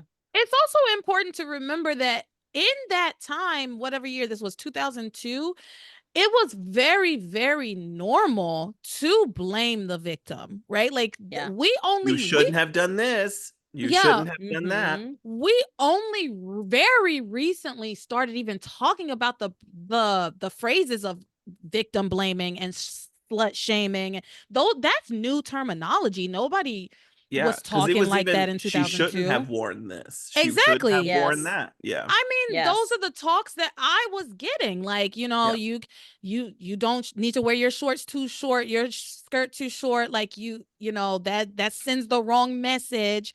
So if something happens to me, it's my fault. Yeah. Right. And Yeah. I'm so glad that that's not where we are anymore for a lot of us, that we have like really learned, like, wait a minute, I didn't do anything wrong. Somebody perpetrated something against me. And like, no matter Yes. what the fuck I'm wearing, you don't have the right to assault me. But that's not where we Exactly. were in 2002. No. It's just No. not. Yeah. So it can be maddening to watch sometimes, but it also sometimes it makes me feel good that, like, I'm so glad we're not there anymore. We You know? grew. Yeah. Yeah. Exactly. Yeah. Well, Yeah. and Because I there's will say, plenty of things to blame her for the whole circumstances for. Like she should have just gone to Ethan right after the wedding, and because he wanted to get back together with her. So it was extremely harebrained idea for her to decide she wants to go to Bermuda and talk to Julian. That's on her. But what happened to her there was not on her at yeah. all. And I just was gonna say, particularly about Whitney, the way I saw it, I totally agree that I think Whitney was like kind of uncharacteristically out of line. Like it was kind of weird because she has stuck by Theresa through worse things than this. And here, I think it was the way I chalked it up was I was like, are they trying to just give Whitney like an opportunity to like blow up? Like, are they trying to give her an opportunity to like vent because she just has to always stand by her friend? Yeah. And I think that they were just like, let's give her an opportunity to like, and that's a lot. I do think it is. I would be very taxed to be Teresa's friend. Yeah. Oh God, Yeah. no. Well, God. also, she was also saying things that were not really Theresa like, and I'll say that because remember, she's like, "Well, I'm gonna go into that house, and I'm the queen, and if I say jump and they don't jump, I'm firing them." Like Yeah. that was a little cold. I'm like, you're Yeah. supposed to be this sympathetic, like I feel for everyone, especially staff. Your You are the mom housekeeper's is daughter. staff, Yeah. and Yeah. then for you to just be like, "Oh, if they don't jump, I'm firing them." Yeah. Yeah. What I are agree. you doing? I agree. So There was maybe Winnie kind of just saw that edge and was like, "Wait, I need to knock her down a little bit." yeah, It's let me just match it the wasn't fair how energy. she did it. Yeah. Yeah. Yeah. So they have this whole little conversation, and then this terrible doctor shows up. And he's like, your blood work came back fine, but we just need you to do a quick examination, just make sure everything's okay. And so she's like, okay, fine. And then he does an ultrasound on her, and he's like, okay, I see 2 arms, 2 legs, which I don't know how far along she is, but I don't think that Passion's baby is time. fully formed like that. Yeah, we're never really clear on Whitney like the says she needs to timeline, so get, we don't yeah. quite know. Yeah, Yeah. because the But thing is, she's still fitting into her clothes. She's just popping out of them, right? So it's yes. not. She's far enough along that her clothes are getting tight, but not so far that it's like, girl, you literally cannot wear this anymore. You know what I What's funny mean? is Whitney specifically was like, you're gonna pop soon. And be like, Yeah. Yeah. and I was like, Theresa looks good like she always has. I was like, she looks fine. That's I I didn't was even like, what does notice a she mean bump. she's gonna pop Yeah. soon? Like, she's barely showing. But Well, anyway, now that Unless we she meant know a like lot about pop the as writing in room. she might mean pop as in you're gonna start showing soon. Like Oh, it's okay. gonna yeah. just pop. Not that she's Man, gonna give birth. that's kind of what I took it to, because I was like, it's not anywhere near popping. But anyway, um, this ultrasound, he puts her on the table, starts doing the ultrasound on her, says he sees 2 arms, 2 legs, a head, and he gets so spooked. He's like, I'm pretty sure I just saw a tail, which Okay, was look, crazy. I get what Passion was trying to imply, being that it's, a demon baby or whatever. But I looked it up because I actually do know fetuses have tails. Mm-hmm. A fetus gestated, and I looked it up to write it down, between 4 and 6 week gestation has a tail. It Yep. recedes, but there is a tail. So if she is outside of the 4 to 6, then okay, well, there are people that are also born like it With a doesn't little recede and they're born with tail. tails, and that's perfectly normal. But why are you shocked to see it if you're a GYN? And he's No. His not. first day on the job. My favorite part of all of this was because Theresa gets spooked, but Whitney turns to him and is like, this teenage girl has to set him straight. She's like, I I'm not, was dying. she's like, I'm not a doctor, but my mother's one. Dr. Eve Russell. Ever heard of her? And he's like, she's my supervisor. And she's like, okay, so you should know X, Y, and Z. Like, isn't it possible that what you saw was a normal anatomy of a boy baby and the baby shifts sometimes during an ultrasound? And he's like, yes, that is true. It could be, but it could be a shadow. There's no way to really tell. And she's like, okay, so you should not have said all of that. You shouldn't be scaring an expectant mother and making them think that their baby has a tail. And he's like, you're right, I'm so sorry. He apologizes, and then he's like, can we keep this between me and you? Can you not tell your mom about this? Everybody in this town is terrible at their jobs. No, it's terrible. And not only that, if the baby is only 4 to 6, just first of all, she's not showing, which means genitalia has not developed yet. We still will not know what the sex of the baby is. So it's way too early. So it's not even that. You could have at least said the umbilical cord Yeah. was the shadow of a Yeah. tail. But to say, oh, it's a boy. It's like Passions needed to already push it that she's having a little boy. Girl. Because then later, Whitney's like, well, you heard the doctor, you're having a boy. No, Whitney, you told the doctor she's having a boy. Exactly. As if you're an expert to read it. Also, they're always having boys for some reason. Like up to this point, it's always been like, oh, she's pregnant and it's a boy. What was her name? Grace. Grace was like, Grace. yeah, I just know it's a boy. I can feel it. Shut up. Shut up. You can't feel shit. Shut up. Okay. So that happens. Terrible doctor. And then Theresa gets up. They talk about the maternity clothes, all of that, yada, yada, yada. There's a funny part where Theresa says, I'm Mrs. Crane, and it's not my fault that Julian just dropped dead. That was funny. That was good. It's like, it's not my fault he just dropped dead. And then Whitney says to her, he was murdered.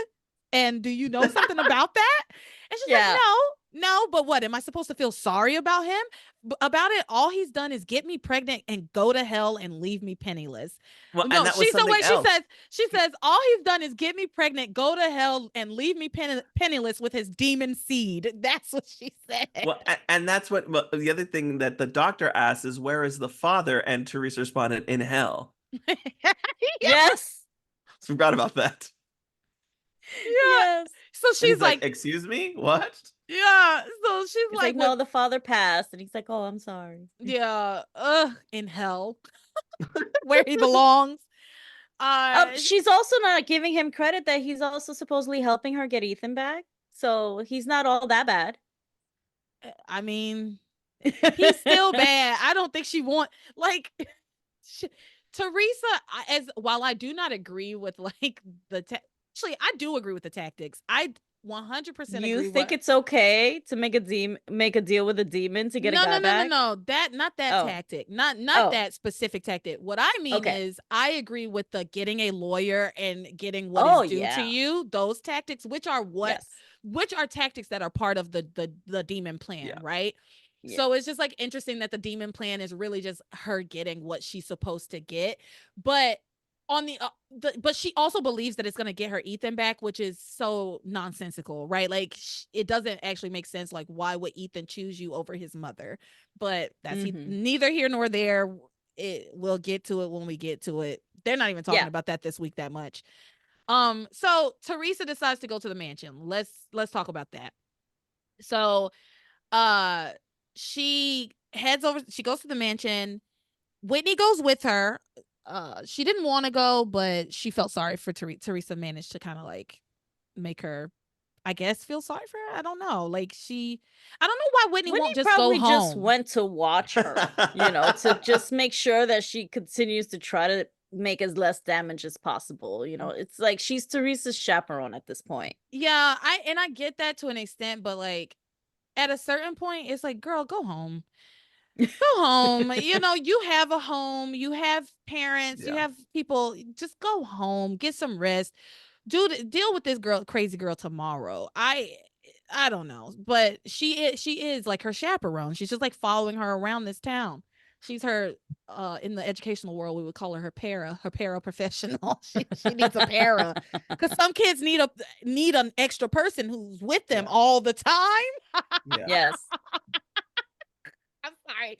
I'm just thinking about Theresa as an IEP. Oh, individual educational plan. Mm? And I'm not Yes. laughing about IEPs. I had an IEP, but No, like, they're very important. yeah, I'm just Mhm. laughing that you brought up some teacher jargon. it's just funny to Yeah. think like Theresa had an IEP and needed a para. I'm sorry. Well, Okay. to help her stay on track, she was very, very Yeah. ADD and couldn't keep her Bless focus. her heart. She's got Listen, behavioral I can problems. tell She's you got all of the behavioral issues. I can tell you Yeah. all the accommodations Theresa needed in the classroom already. Yes, me too. Okay, so Theresa and her para go over to the mansion. Theresa immediately goes in and starts barking orders. Yeah, goes up to Ivy's room, just makes herself comfortable. Yeah, She and why meets this- Ivy's room? Well, Like, because if Because she she's could've the had- new Mrs. Julian Crane. Exactly. I know, She but want the like Mrs. Crane Julian room. has a room that was even bigger and nicer. Yeah. Why not just take Yeah, Julian's room? just Of take course, Julian's have the room. mattress taken out and burned because Yeah. you don't Yeah, I was want about to anything say, that. but you know Yeah. that room smells like, I Yeah. don't know, give me a Rebecca? nasty smelling cologne. Yeah. Yeah. And I do also think that Rebecca is living in that room. I think I would think that's so, too. right. Yeah. I forgot about would that. think so, How too. fun would it have been to have Rebecca try to come in and Teresa's in the bed and she crawls into bed And with Theresa. That would have been funny. hilarious, but the problem with it is I think Rebecca would 100% murder Theresa. And the reason Also why she can go into Ivy's room and not get murdered is because Ivy is currently in a wheelchair, right? So it doesn't have the same mobility that Rebecca has. But Yeah. I think Rebecca would smother Theresa. Oh, or like, shoot her. Or Like, shoot her, just but pull I that think gun out of her bra. and yeah, just shoot her. pull it out of Her her thigh thigh. holster. Yeah. Yeah. So she gets to Teresa gets to the mansion. She meets this maid named Phyllis. And Which, by the way, she sounded like Jenny Slate when she started talking. She was like, "Money, please." I mean, her nose, it was so high pitched at the top of the episodes. It finally calmed down toward the end, but I was like, I can't stand this lady talking. yeah. Oh no. Well, if you guys are a fan of Friends, she was Phoebe's coworker. Any Friends wow. fans out there would probably remember her. She was Phoebe's coworker that someone like touched her inappropriately. Oh, wow. I could never get into Friends. Okay. I just couldn't get into it. I'm sorry, everybody. No, that's okay. I'm It's a just- Seinfeld person, but I watched Friends. I'm- used to when I was little, I loved it so much, and then people started to like it, and I was that kind of person that was like, if you liked my stuff, I didn't want to watch it anymore. And that's what happened with Friends for me. Oh no, I love But Friends. I still, I mean, I know. Yeah. Yeah. I'm a Frasier girl. If I like my favorite 90s sitcom is definitely Frasier, I think. But anyway, Yeah. I digress. Moving on. So that's a good catch. Usually That is Eric's the one that impressive. catches No, I would not. little I cameos recognize like the that. character voice, but that was really good. Yeah. Way to Yeah. It go. was her voice that I'm like, I know Yeah. that voice. And that's when it hit me like, oh, she's the masseuse that worked with Phoebe. It's like that a lot of times. You'll hear the voice and you're like, oh yeah, who is that? I've heard that voice Mhm. before. Okay, Yeah. so yes, Theresa starts barking orders at poor little Phyllis, and Phyllis is like, I can't. Like, Ivy's my boss. I can't like go to her room and like redecorate and take off the bedding and all of that. Like, Ivy is my boss. Theresa tells her, she says, listen, Phyllis, I'm your boss now. I'm the captain now. Look at Yep. me. Look at me. I'm the captain now. Yep, No, pretty much. she tells her, I'm your boss now, and I'm going to be better to you than Ivy ever was. And if you listen to me right now, I'll make sure that you get a raise and benefits. And Phyllis is like, bet. She's like, got it. That's how you know these people are underpaid and are not getting anything, right? Because all Theresa had to say was like, you get a raise and you get some benefits. She's like, okay, sure, great. So Theresa like pulls off the bedspread. She's like, we need to redecorate in here. And then she like lays down on the bed. Then Whitney tells Theresa that she's acting like some kind of diva and not like the Theresa Lopez Fitzgerald that she knows and loves. And Theresa responds, I'm not Theresa Lopez Fitzgerald anymore. I'm Mrs. Julian Crane, and it's time I start acting like a crane. I get it, but I also, we've spent so much time on this show setting up how horrible the fucking cranes are. Right? Yeah. Like, and I guess Theresa never really bought into it. I guess Theresa never really bought into how horrible they were. But it just irritates me because we've spent so much time setting up like the cranes are the worst people in town. And they always talk about like acting like a crane, and Ethan's not really acting like a crane, and Sheridan doesn't act like a crane. And for Theresa to decide, you know, I'm going to act like a crane. I don't love it. I don't like it, but that's where we're at. So, yeah. that's Yeah. where we're And at. one thing we actually didn't mention when she was getting the ultrasound, and I think it was a really good human moment, especially for someone that was like violated the way she was. She didn't want to see the baby. Oh, And that I think is yes. very common in situations like that, because it's such a reminder of what happened to you that it's hard not to project it to the baby Yeah. in situations like that. And And I thought that was kind of like very true to like that helped sort of remind us that like she was violated, and that happens. And it's so good that you bring that up, and because my next note is kind of about her breaking down and Whitney realizing, why Theresa feels so disconnected from the baby. So Whitney is being a little judgmental, as she does, you know, of Theresa. And at that point, Theresa finally has kind of had enough with Whitney, because Whitney's been kind of saying the same things to her over and over again, and none of it very supportive or nice. Some of it needed, some of it not so much, right? And Theresa looks at Whitney and says, can you just put yourself in my shoes for just a moment? And she says, you know, I've been through all of this, and truthfully, I'm terrified. I'm scared. And she starts to cry. And it was and it was legit. Like, it wasn't an act. It wasn't like this fake thing. It was like, finally, that kind of wall. I think Whitney had been kind of chipping away at a wall around Theresa these entire episodes. She had been kind of chipping away. And it makes sense because she kept saying, like, you're not the Theresa I know. You're not the Theresa I love. You're not. And she's trying to get back to that Theresa. Then she sees her. And when she gets past that wall, she sees that the Theresa she knows and loves is a puddle. She's a mess. She's a battered and bruised woman. And she had to build that up. She has to be doing this persona, because otherwise she's just going to be, she's not going to be able to function.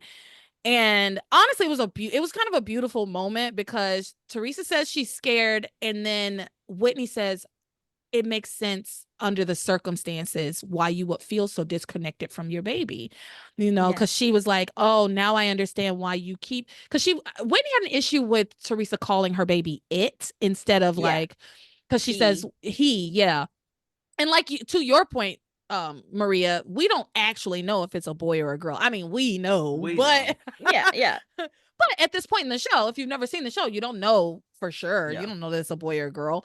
But Whitney finally realizes, oh, I'm sorry, I didn't even realize how upset you really were. And no wonder you feel so disconnected from your baby, considering the circumstances and who the father is. But then Whitney says something really nice about, like, but your baby's going to be just fine, because your baby's going to have you as a mother. Yes. Which is sweet, but also I know. That baby's going to believe in fate from the day it arrives. Oh, no. That's also true. I have Listen, faith that we're getting a happy meal today. but the show also does like to push DNA as to like how people turn out, and as opposed to upbringing, because they're always like, oh yeah, Ethan's nothing like Julian, even though he was Nature. raised like Julian, and it always comes back to us because Sam's DNA, and that's not quite how things work. That's totally nature versus nurture, like Yeah. those conversations. I felt like we were about to wrap up Theresa Yeah, and I'm done. Whitney, but wait, she did get a weird fantasy sequence at the end. Yeah, she did. Yes, but even before that, remember Ivy's clothes come in, and she Yes. just claims the clothes, saying they're my clothes. And I'm Yeah. like, you and Ivy do not have the. There's no way y'all Same are the same taste? size. No. And I'm not being The sizist. same It's size just or like there's just no way. taste. Yeah. Yeah, Not Or only that, taste, you're because exactly. she's Like, older. She's gonna I have was about to say, Ivy wardrobe. still got shoulder pads in her shit. Like she Yeah. still has that like business executive look sometimes. Yep. Yeah. And she's pregnant. Girl, you can't even fit in those clothes. Yeah. Yeah. I mean, she yeah. could have them altered, so it's not so much the Yeah. size, the size. I was For just me, waiting it's for the that style. line. It's like you're Yeah. not actually gonna want to dress like her. She's not Yeah. you. You're younger. I was waiting for that line, Maria. I was like, they're gonna say something about alterations or like Yeah. I'm gonna have to have these taken in. I thought they were gonna say something. No, they Yeah. didn't. And then No. Nope. I don't even know, how did we get to this weird fantasy sequence? She Like, laid did they down to on she sleep, laid down on the Oh, bed, yeah, and went to got it. sleep. I must have And looked away for 1 second. Let me tell well, you, for a tell show us that this. repeats everything all the time, if you look away 1 second on the weird time, like then a demon shows up. You're like, Yeah. how did we get here? So Eric, tell us what was the sequence? Because I did not take that note. I do remember it, but I didn't All I take it know, down. so now that you've said that she laid down, she starts to go into labor, an early labor, and it sounds like they do the fake out where it does sound like it's legit. Like Whitney's there and she's like, it's too early for you to be having the baby. Something's wrong. So she starts pushing. She has the baby, and when Whitney holds the baby, it is a demon head on top of the baby. That's bad enough. And then they have the like scary passions music in the background. But then all of a sudden, you get Julian's face on top of the baby. There's not just Julian's older face on a baby. It is a bald Julian's face on Yeah. top of the Yeah. baby. And Yeah. he's in his Julian Ben Masters voice going, goo goo gaga, mama. It is Yes. truly the stuff of Mama, nightmares. mama. It is horrible. It was so really, bad. yeah, it's nightmare fuel for sure. I was like, oh God. You could almost see like Brooke her holding like whatever fake thing she was Yeah. supposed to hold that they were gonna CGI, and you could almost see it on her face. She wants to crack up. Yeah. It's so ridiculous because they probably have Masters doing the voiceover while Yeah. she's holding this thing, and she's probably cracking up. Yeah. It was great. So thank you for not letting us skip past that. Oh yeah, Oh, yeah. that was nightmare fuel. It's time to move on to our troubled marriages and what's going on with this DNA test with John and Grace. And oh my goodness, what is going to happen? Ooh, who knows? Me, I know. Yeah. So so let's talk about it. Eve gets the DNA results, remember, and she vows that she's not going to protect Ivy. She says to Ivy, "You're going down." We get a lot of this week. We're going to talk about pretty much all of it because it was great, but just know there's a ton of Eve saying to Ivy, "You're going down, Ivy. I'm not protecting you anymore." And a lot of Ivy going back at Eve like, "No, you don't really want to do that. You'll ruin your life." Like they do this back and forth. And it's beautiful every time. Like there's the dialogue is different every time. And the deliveries are different every time. It's like really, it was for something that was so incredibly repetitive. I enjoyed watching it every single time. And it's because of the actresses. Yeah. Eve and Ivy together. Anytime you're gonna give me the two of them, the best frenemies of harmony, like they are so good to watch together. So they're listening to each other as actresses. So you are just watching them attack each other in the best ways. Yeah. So, just as Eve is ready to reveal the results, like, and she was like firm in her resolve, like this is happening, it's done, it's over. Just as she's about to open up the envelope and read the results, Sam gets the call that Pilar's house is on fire. Of course. So everyone leaves except for Ivy, Eve, and David. They all stay behind. And Ivy, of course, is glad she got to quit. Like a reprieve, right? Like She's like, woo. yeah. She actually is like, thank God. I think she says like, thank God for that fire. And And Eve Eve, goes for her. yeah, Eve takes her to task. She's like, that's Pilar's house, the woman who's worked for you all these years. And Ivy's like, I'm sure Pilar is fine. Are I you? did write down fuck Ivy. And I love her, but this No, rewatch has made me open my eyes because I've always thought they were really good friends. And I know that Yeah. the change happened around Theresa. Like it happened around here, Yeah. but her selfishness has always been there.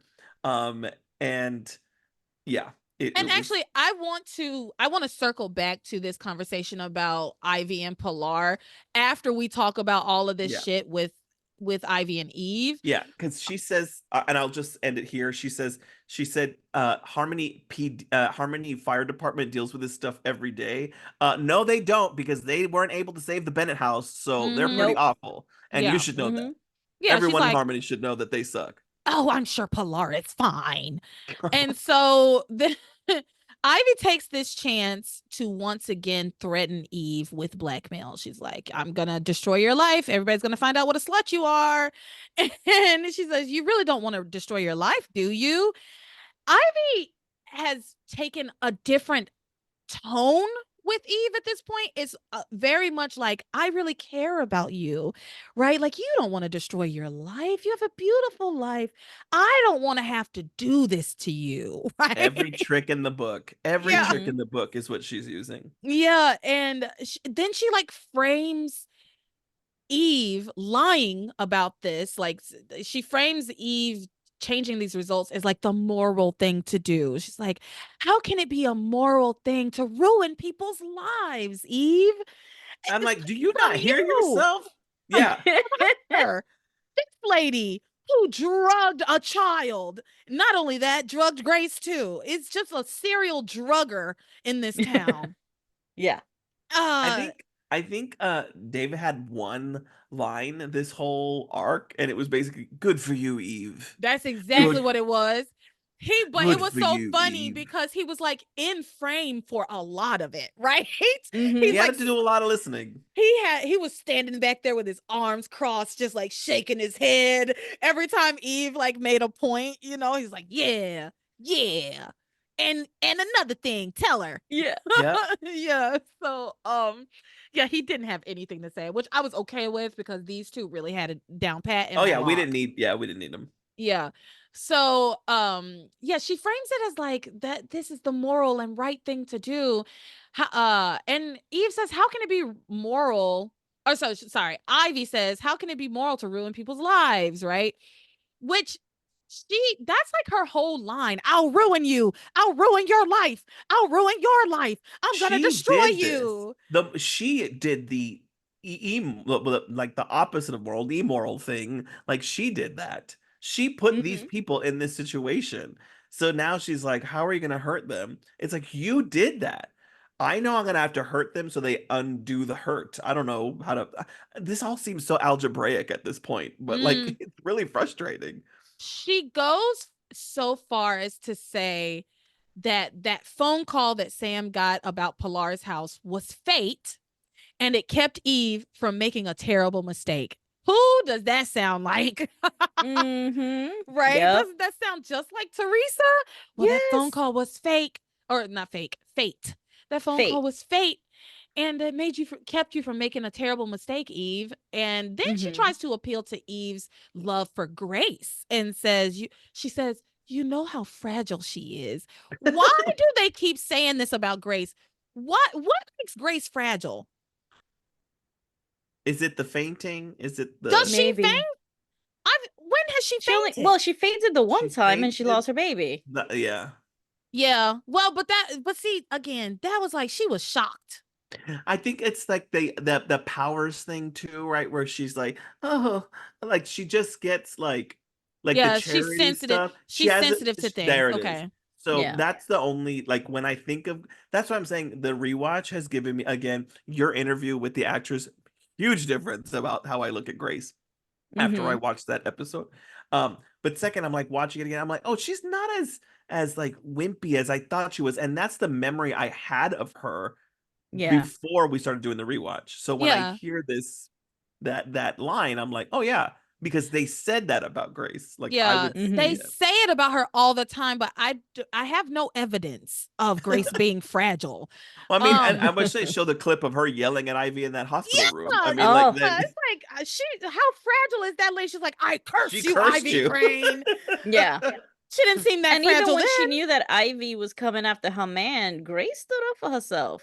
Grace Yeah, stands up for herself all the time. So it's yeah, just weird to me. I don't know. They have this narrative that Grace is so fragile, which is what they used to justify Sam keeping the secret of Ivy from Grace. But it doesn't stand up the more I watch it, I'm like, Grace isn't fragile. yeah. Mm-mm. Grace isn't that fragile. If she was, I mean, she keeps finding out about long lost people and bringing them into her home, right? Like she's not that fragile. Which, by the way, now that you say that, Kay did say something about like, oh my God, if I get another sibling, I need another sibling. Like I need a hole in the head. Uh, Right. Right? Forgot she Oh, said that, but yeah, no, that's the narrative that they made up, and they've stuck with it. yeah. So Ivy says to Eve, you're so naive. Eve is like, I wish I was naive. What I That wouldn't was give to funny. be naive right now. And Ivy says that Grace loves David. How can you? Oh, not David, John. I wrote the wrong person. Oh. So Ivy says to Eve, well, Grace loves John already. How can you deprive her of another son? And Eve says, because it's a lie. He's not her son. I'm not depriving her of anything. It's funny because Ivy I I know that Ivy does not believe the lie, right? Like I know that Ivy is trying to be manipulative, and what I really loved about this is that it really could have swayed Eve. They could have gone that route and been like, yeah, my friend is so fragile and she does love him already, and what harm would it do? And it's like, and I get to save my marriage. But I love that Eve stands so firmly and is like, I'm not depriving her of anything. That's not her son, and she Mm-hmm. deserves to know. I love that the tactic is not working for Ivy. Yeah, I Yeah. see what you're um saying because it's so easy to write to write in what you just said about like her just going with the flow, and they said, no, we're gonna take it another route. I mean, they're mhm. still gonna mess with us again, but they took it another route, which I'm appreciative of. So Yeah. this is the moment when David jumps in and is like, good for you, Eve. And he says, I'm gonna lose the trust of my son and Grace, but at least I get the pleasure of seeing you brought down, talking about Ivy. Then Ivy says to them, she says, I might go down, but I'm bringing both of you down with me. Fair enough. Fair enough. Mm-hmm. So that's when David decides to leave. So he said his two little lines and he split, right? He did. He decides to leave. Eve tries to leave, but Ivy like obstructs her, right? Like in her wheelchair and won't let her exit. And they just kind of continue going back and forth. And then Eve finally gets around her, heads for the door. Ivy pulls out her tiny gun and says, you're not going anywhere, Eve. Give me the envelope now. Gun on her. Yeah, that was so. I wasn't expecting that when, and we actually watched this on a watch party. So for Mhm. those Yes, of we you who did. are interested, it is fun to watch this in real time with your fellow Passion fans. But this is the title of your episode right here. I would suggest one. It is Eve going, "You've been a bitch, Ivy, just a true bitch." And to which Ivy responds, "A bitch with a gun, Eve." Oh, I Mm-hmm. love that. I It wrote it was down And too. it It just was was for the so great. record, good. it is loaded. And well, they do a lot before they say that. Yes. Yeah. But yeah, that was a great. Oh, they have such a great exchange. Once after the gun comes out, Mm-hmm. it's a masterclass. Yeah. It's incredible. So if you haven't seen it, go watch it. It's like, I don't know, 702 maybe 703 Yeah. Yeah, when this 72703. happens. 703. It was so good. And even Eve's acting, the actress Tracy did a magnificent job of just sort of in the sight of a gun, continuing to try to stand up and almost be like, if you shoot me, you shoot me. But it was just the way she delivered it and staying acted. calm. Yeah. It was so good. Yeah. That she did such a good job of showing that Eve is nervous, but that Ivy wouldn't necessarily be able to tell that Eve was nervous, if that makes sense. Like Yeah. I don't know. She showed us what Eve was Eve was truly feeling, but she also projected what Eve wanted Ivy to see at the same time. Yeah. And so I think that was, I don't know. I just thought that was really cool. Yeah. It No, was it just really good. Yeah, it showed us like her disarming a bomb, like that face that you would make if you were like nervous Yes. disarming a bomb. And she just had to stay the course and be like, I am putting my foot down. You are not going to do this. I know you better. You will not do this. Well, okay, so Mhm. Eve says to her, you wouldn't shoot me in the middle of Sam and Grace's living room. And Ivy says, I'll go to any lengths to keep my secret, basically. But Eve calls her bluff. She says, she tells her, you are not going to be able to bully or browbeat me into doing your bidding anymore. And everyone, including Sam, is about to find out who and what you really are. A pathetic, washed up society matron who has sunk so low she's now threatening innocent people with a gun that's probably not even loaded. It's over, Ivy. It's all over. Yes, girl, read her. It was so good. Read her down. It was so good. Ivy retorts, no, it's not over. And she's like, I gave up everything to be Ivy Crane, and people tremble at that name. People do what I want them to do, or I will ruin them. I will ruin all of you. Like, she's just like unhinged, going off the rails, right? Like, just losing it. I am Ivy Crane. Eve says, that's for the courts to decide. Julian divorced you. Said this lady is bold. Yeah, I was about to say I wouldn't be talking like that with anybody who had a gun pointing at me. I'd have been like, yeah, you're right. You are Mrs. Crane. But Eve knows. Eve was really smart in this because even though, yes, it's very bold and Ivy has a gun and she's very unhinged and let loose, Eve knows because she already made the point. You're gonna shoot me right in Sam's living room, and she makes the point again later. Yeah. Eve knows if Ivy does shoot her, she's still going down either way, right? Like it's like, you shoot me, then what? Yeah, you're also in a wheelchair. You can't move the body. Yeah, she made that point. Yeah. Well, and then I don't know where you are in your notes, but I mean, like she talks about Ethan specifically. So then she brings that up. So Ivy starts going off on her whole tangent about how she was the governor's daughter. I was supposed to have everything, but I had nothing. But I realized that there was some benefit to being Mrs. Crane and being married to Julian. So I stayed married to him so that I could have the advantages. And I was supposed to have those advantages for the rest of my life. And she says, until your little protege has the exact same idea, and now we have the Mrs. Julian Crane running around for the exact same reasons of I've lost everything, I might as well take the money. The parallels are insane. Like they're so good. So Ivy then is saying, now everything is wrong. I have nothing. She has nothing. And Eve says to her, I almost feel sorry for you, but you brought this on yourself. And this is when she says, you've been a bitch, Ivy, just a true bitch. And that's when Ivy says, a bitch with a gun. And for the record, it is loaded. And so she threatens to shoot Eve again if she doesn't give her the envelope. Eve again tries to reason with her, saying, shooting me in this living room, in Sam's living room, is certainly not going to endear you to him. And besides, this is just a copy of the results. Like, it's not the real thing. You're just delaying the inevitable. Exactly. Ivy says, well, I'm still Mrs. Crane and I have the power to fix the real results using the Crane name. And Eve then tells her, if you shoot me, okay, let's say you do shoot me, take the results.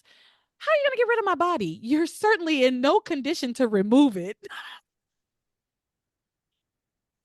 And she says, I'm not afraid of you, Ivy. I'm leaving with the test results. And she starts to leave. She heads towards the door. And Ivy says, I'll shoot you in the back. You think I won't do it? Eve very nervously like puts on her coat like slowly and heads to the door. She's like, "You do what you got to do," and she heads out. And but before she leaves, she turns around and tells Ivy, "You haven't lost everything. You still have the love of the one person you love most in the world. Don't make a bad thing worse. Just let it go, Ivy. Just let it go." The one person is Ethan, not her other three kids, just Ethan. Oh, that's right. We forget that she has other children. Oh my God, it's crazy. The one person in the world you love the most. That's oof. Well, and she specifically talked about Ethan and was like, "Can you imagine Ethan having to spend his Sundays visiting you an hour once a week?" And she uses Ethan as a way to make Ivy be like, "You can't be this stupid." And to which she says, "I may not like you, Ivy, but I never thought you were a fool until now." Yeah. So she was like, "You, this is silly. You're gonna shoot." That's around the time that you were talking about where she mentions you're gonna shoot me in the middle of Sam Bennett, the chief of police's like house, Mm-hmm. and they're not gonna figure out where the bullet angle's coming from. It looks like the person was sitting down somewhere. I mean, Yeah. like, yeah, forensics is gonna say everything. Yeah. Not to mention that the whole town is at the Pilar's house, Yeah. so the list of suspects is like tiny. Teeny Yeah. tiny. Because who was here?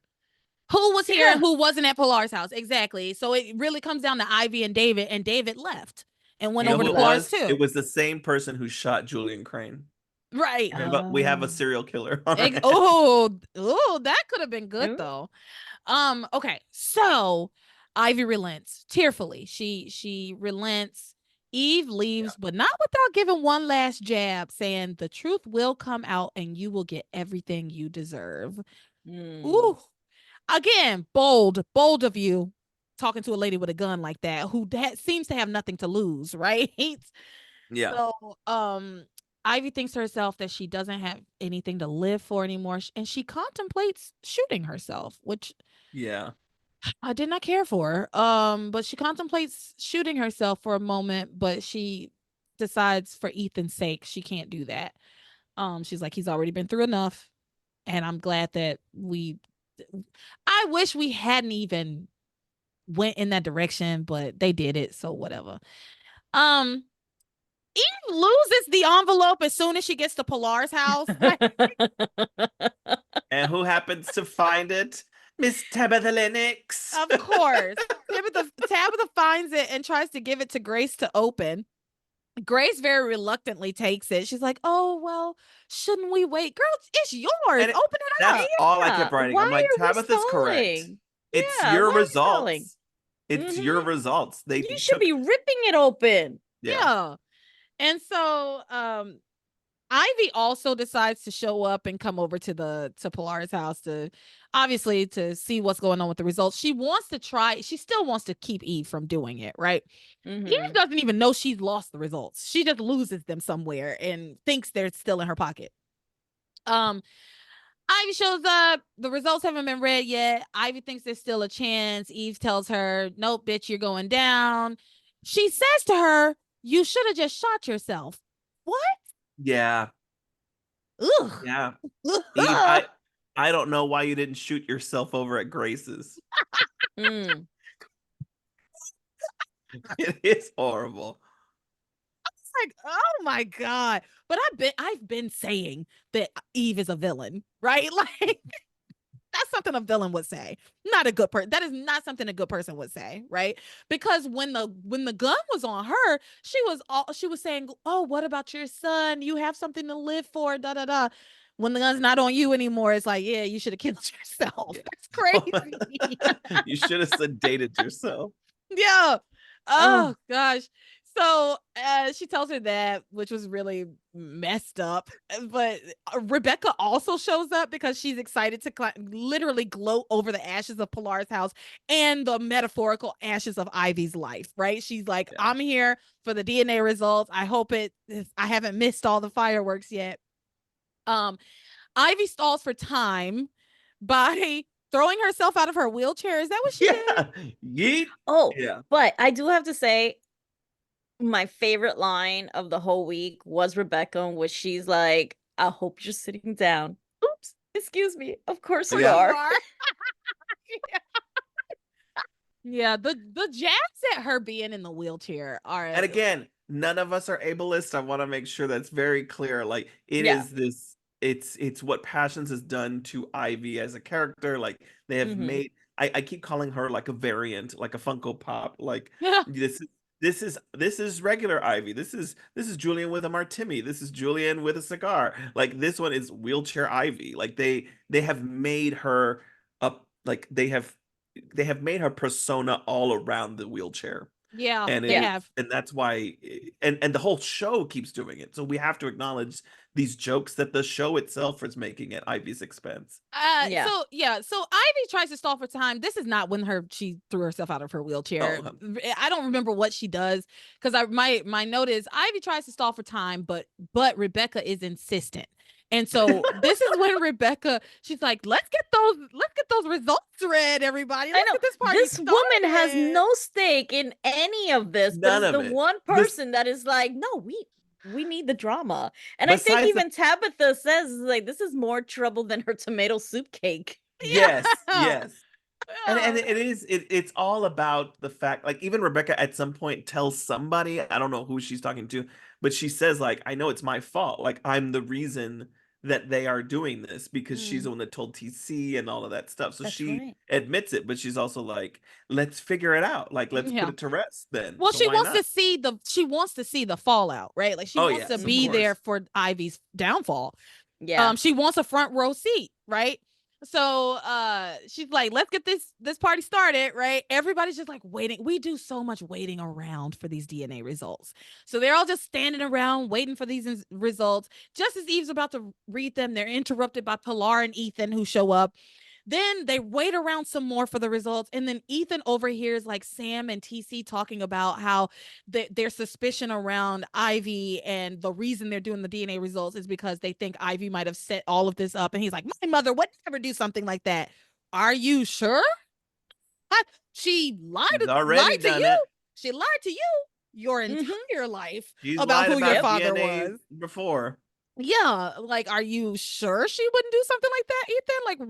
Like, what's your evidence that she would not do something like this? I only have evidence to the contrary that's very much in line with her character. Otherwise, nobody would even believe it. It's so outlandish.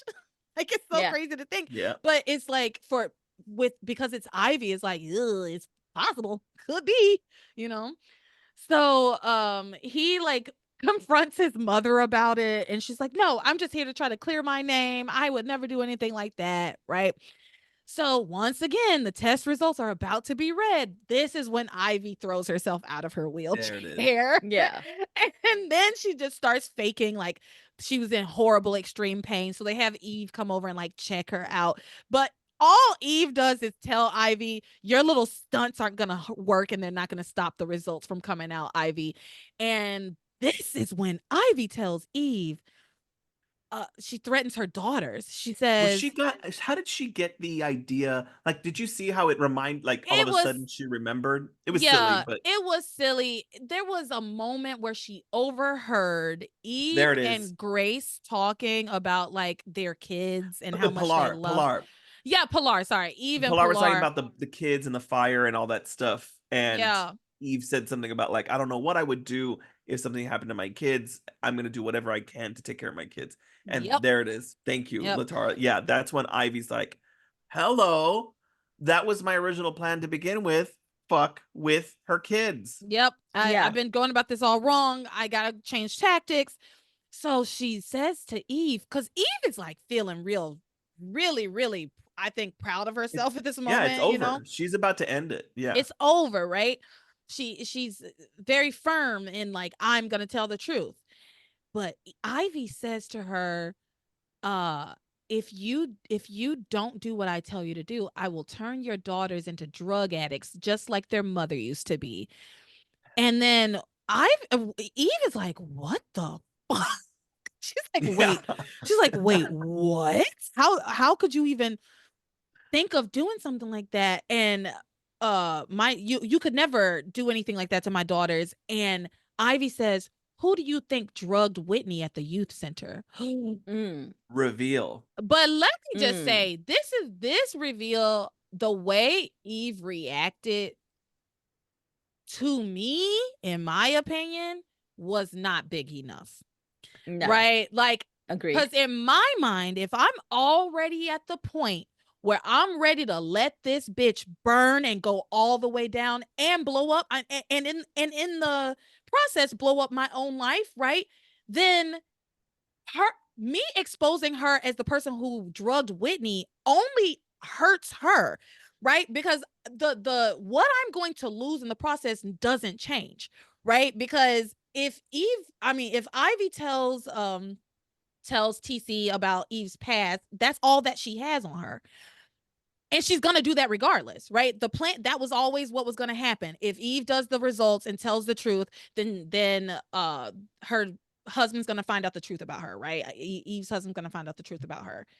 So in this moment, when Ivy cops to the fact that she drugged her daughter, there's no, my rage will be unbound. Do you understand? Yeah. There's a YouTuber actress named Chrissy Chula who I love, and I quote her often. She's like, if I choke a bitch, I'm in the wrong. Yeah. And at that point, it's like Eve should have just knocked her over the chair again. I mean, Oh like, yeah. Oh, honestly, if I'm being if it were me, I want to say exactly how I would do this. This is how I would do it.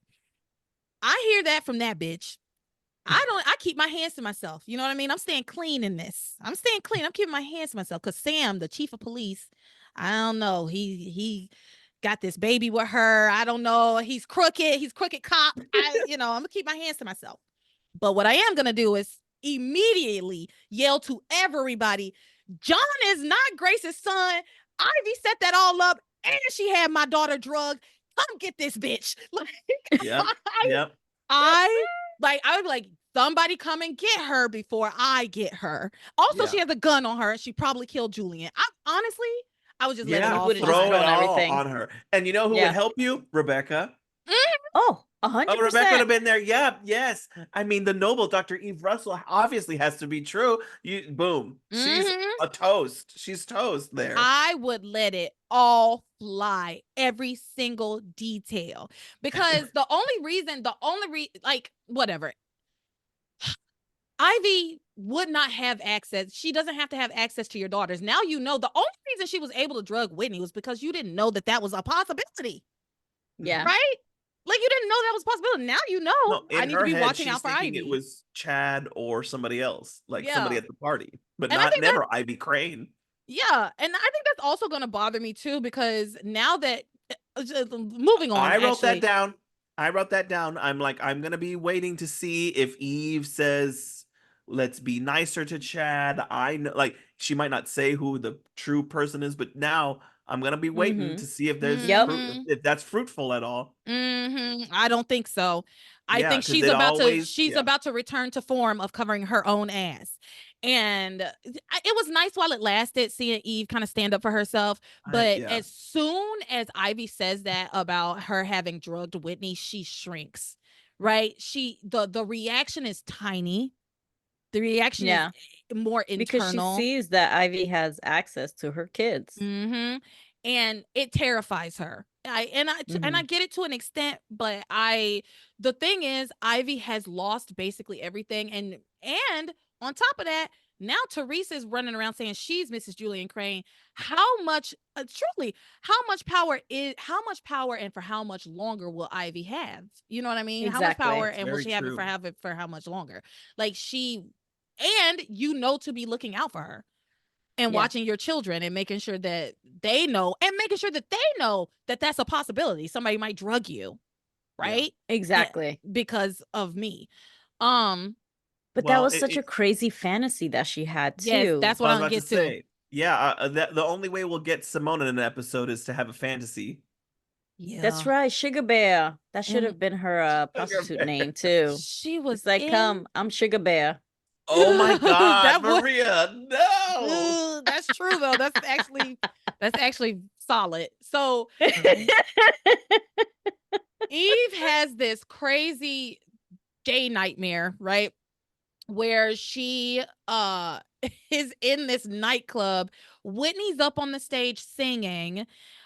Simone is like walking around the club trying to pick up Johns because she's a sex worker and or doing dances for them too.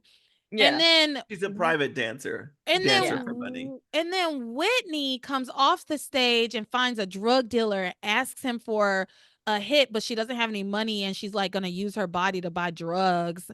And then Sam shows up and arrests both of them. He's like, I'm sorry, Eve. I can't keep looking the other way. These prostitutes are going to jail. They're sluts just like you were. And My then God.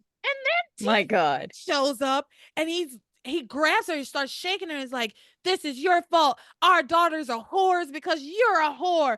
Whore, whore. He just kept yelling whore in her face and he's shaking her. It was the craziest shit I've It seen was in a long crazy. time. And it goes to show how little influence TC has over his own children's upbringing, that screw him. Whatever Eve is doing or not doing is going to result in her children being whores. The thing is, it's not even what she is or isn't doing. It's something she did 20 years ago. Yeah. That too. Well, and I just want to point out that again, with just like Charity, Simone, the actress, is able to have fun and like she was entertaining in all of this. It was fun to watch them do things out of their character, but like act, like do stuff. It was Yeah. great. It just Simone sucks that it was under these pretenses. was Yeah. like, yes, I'm finally on the call sheet. It's my Hell moment. yeah. It's my Everybody's over moment. there at the fire. Everybody's over there Yep. dealing with stuff. And I'm sitting here waiting for the phone call. Like, let her go do stuff. We don't see Simone. We don't see Jessica either, which is No, oh, interesting. God bless. Yeah. Yeah. So, So we get all of that. And then Eve snaps back to reality. It's time to read the results.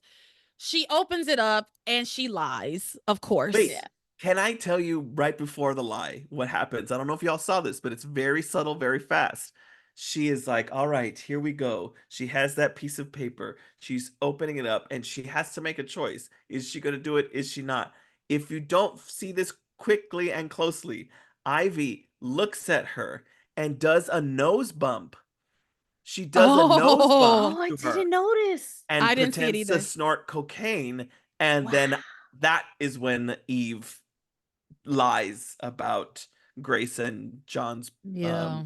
DNA results. Yeah. It To was me, malevolent. the turn of events here I didn't care for, but it works. It makes sense. It works to Eve's character because truthfully, Eve didn't want to blow up her own life, Oh, Yeah. yeah. But I disagree with it. I don't agree with the way this all worked out because Ivy, because again, Ivy would not have access to your daughters if she's in jail. Yeah. Mhm. You Good point. could totally eliminate her from all of this. Yeah. Yep. Yeah, because any phone calls she tries to make to her drug dealer Marty are monitor, right? Yeah. She can't get in touch with him without everybody knowing. And Marty might be like, the block is hot, girl. I'm not I'm not going down Yeah. with you. Well, he So was And already also, Marty, having. remember, he was kind Yeah. of drawing the line about like, I you didn't didn't tell think me I this was was drugging children. kids. yeah, He I did it bet the one time, but he's not going to do it twice. he would testify against her actually too. He probably would. Yeah, so to me, I feel like she should have just burned Yeah. Ivy to the ground after finding out what she did to her kid. Like, Yeah. to me, that wasn't very motherly, but Yeah.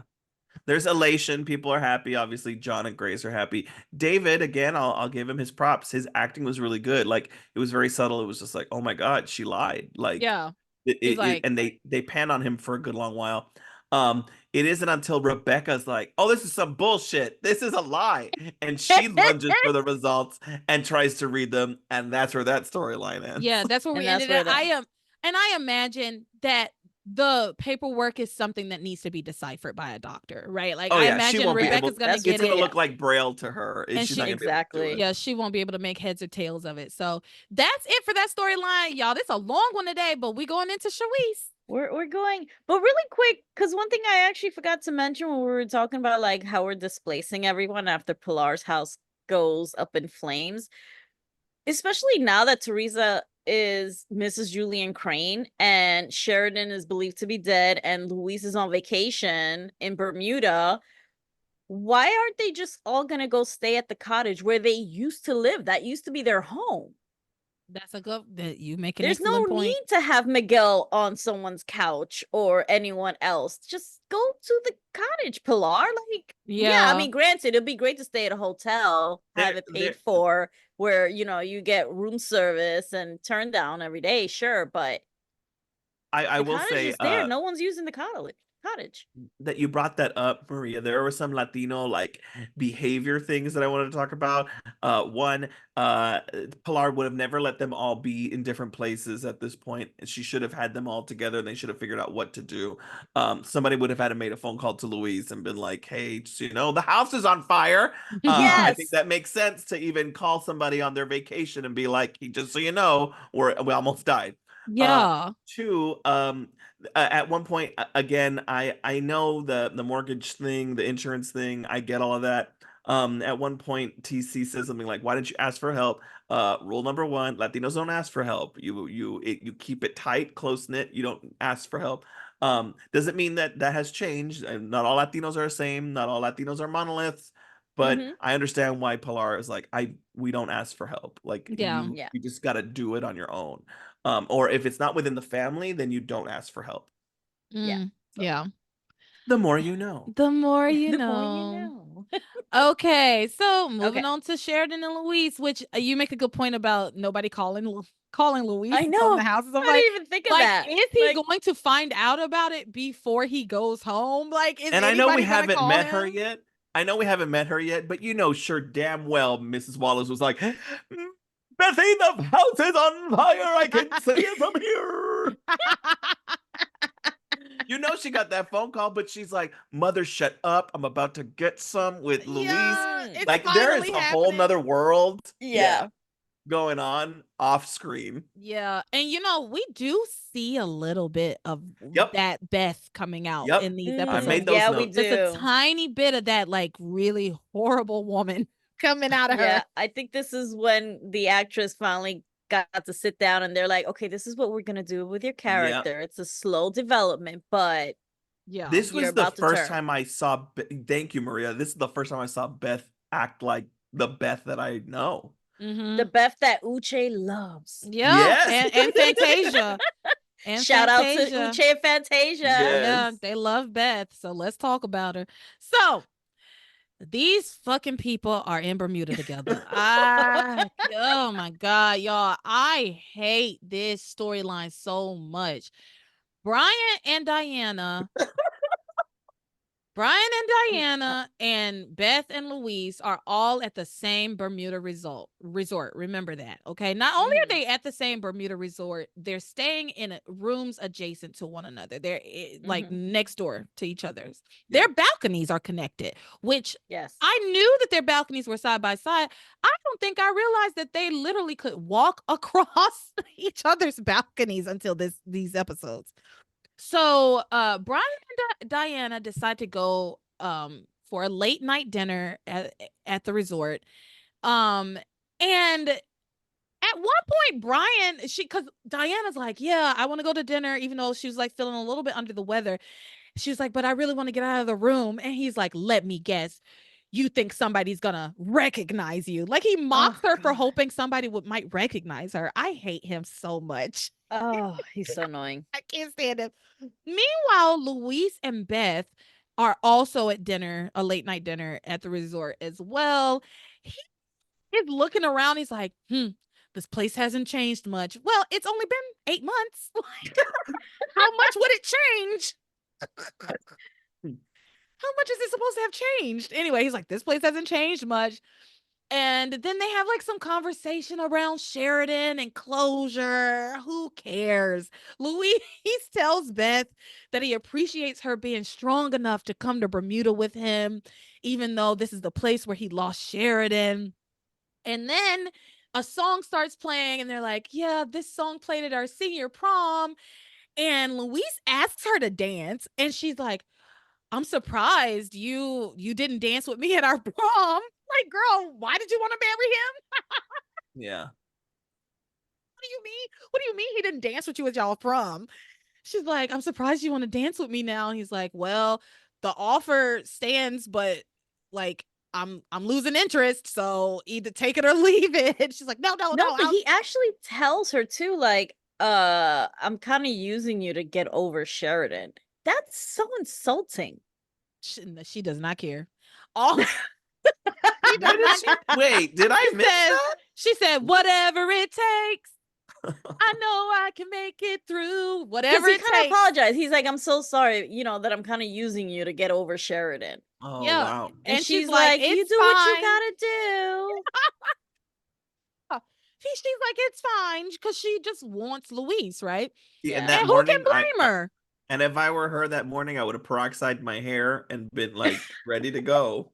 Can you imagine if she dyed her hair Wow. blonde? Oh my God, that would be so psycho. Mm. Well, she does do that later, doesn't she? But anyway, they go and dance, right? And then these two random employees start discussing about That's Sheridan so and Luis's dumb. last That's visit so crazy. and how much in love they were with each other. And the one employee who remembers them says that he's like, yeah, last time that blonde lady was with that man over there. And I don't know who these other two people are. But they were so much in love. They were supposed to get married. Here's my problem with this whole situation. This man knows that that Sheridan was dead. He said something about it. He was like, I'm pretty sure like in the last week's episodes, he was like, I think I just saw a ghost, because that was that woman who was supposedly had died. If I had seen somebody and I'm like, I don't know, I truly believe that I saw that they had died, I would say something, right? Like, I would think I would say something. to Like, you tactfully could go just up go to there. them and say, like, man, I'm so glad they found you. Like, yes. everybody Did was you so enjoy worried. your last visit? It's so nice to see you again. There's so many ways he could have said it without being weird. Yeah. But No, long story short, y'all, these employees waste, don't do shit. Okay. Long boring. story short, the one employee is like, the one who remembers them, right, is like, no, I have to do something about this. I have to fix this. These two are with the wrong people. They belong together, right? He's like very adamant about it. All it took was the other employee to be like, I don't know, man. For him to be like, you know what, you're right. Yeah. Yeah. Like, but then they have this food order that happens. And oh my again, God, the plantains with sugar and cinnamon. okay, which we're going to talk about this because We have to. I think this is early stages where they have not figured out that the Lopez Fitzgeralds are Mexicanos. But there are fried plantains as a dessert for some Latinos around the Caribbeans, around the coast. Yes. Stuff. I am Dominican. I was about to and say plantains are a staple, but yes. as a Dominican and loving plantains, I have never had plantains with sugar and cinnamon. But I was curious and I looked it up. It is actually popular in Latin America, especially Brazil. And that's what I was about to say, is that I text my mom as soon as I brought up plantains. She was like, that's not us. Those are like island Latinos. Like those are like, and I was like, have you ever had a plant? I was like, had they said flan, I would have been like, I don't like flan, but that's a big dessert. Yes. That was totally like an interesting choice to make.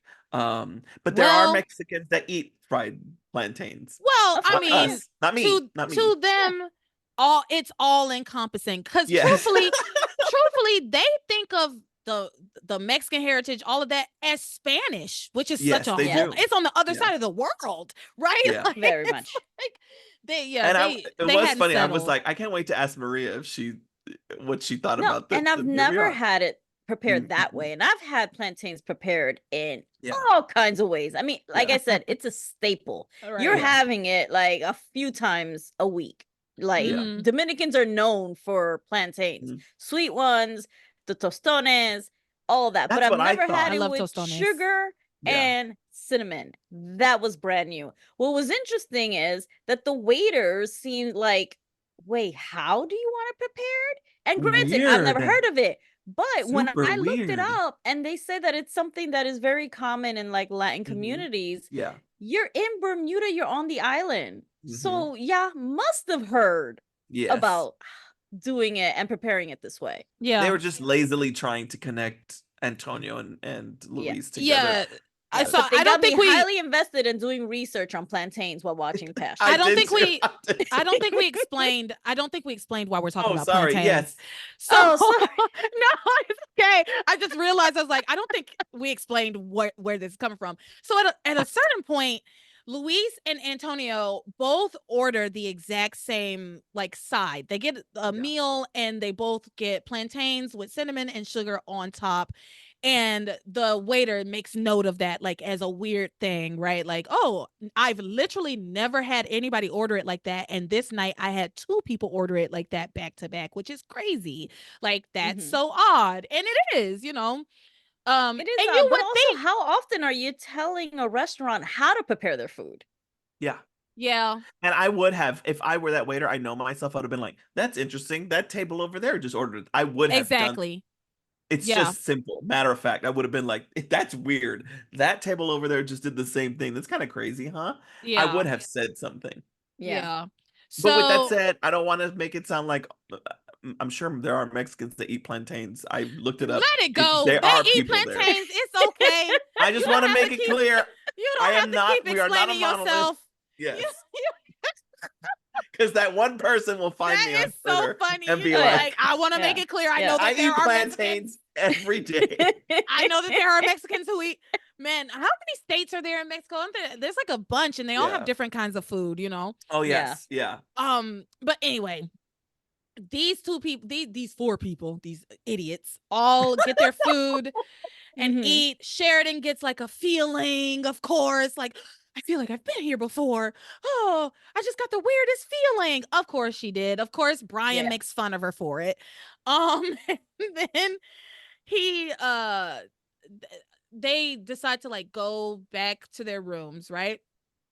Um but before that, sorry. But before that, because she says she got a feeling that she had been there before and she was definitely there with her lover. She sees that waiter, that one that was so adamant about knowing her and saying she's with the wrong person.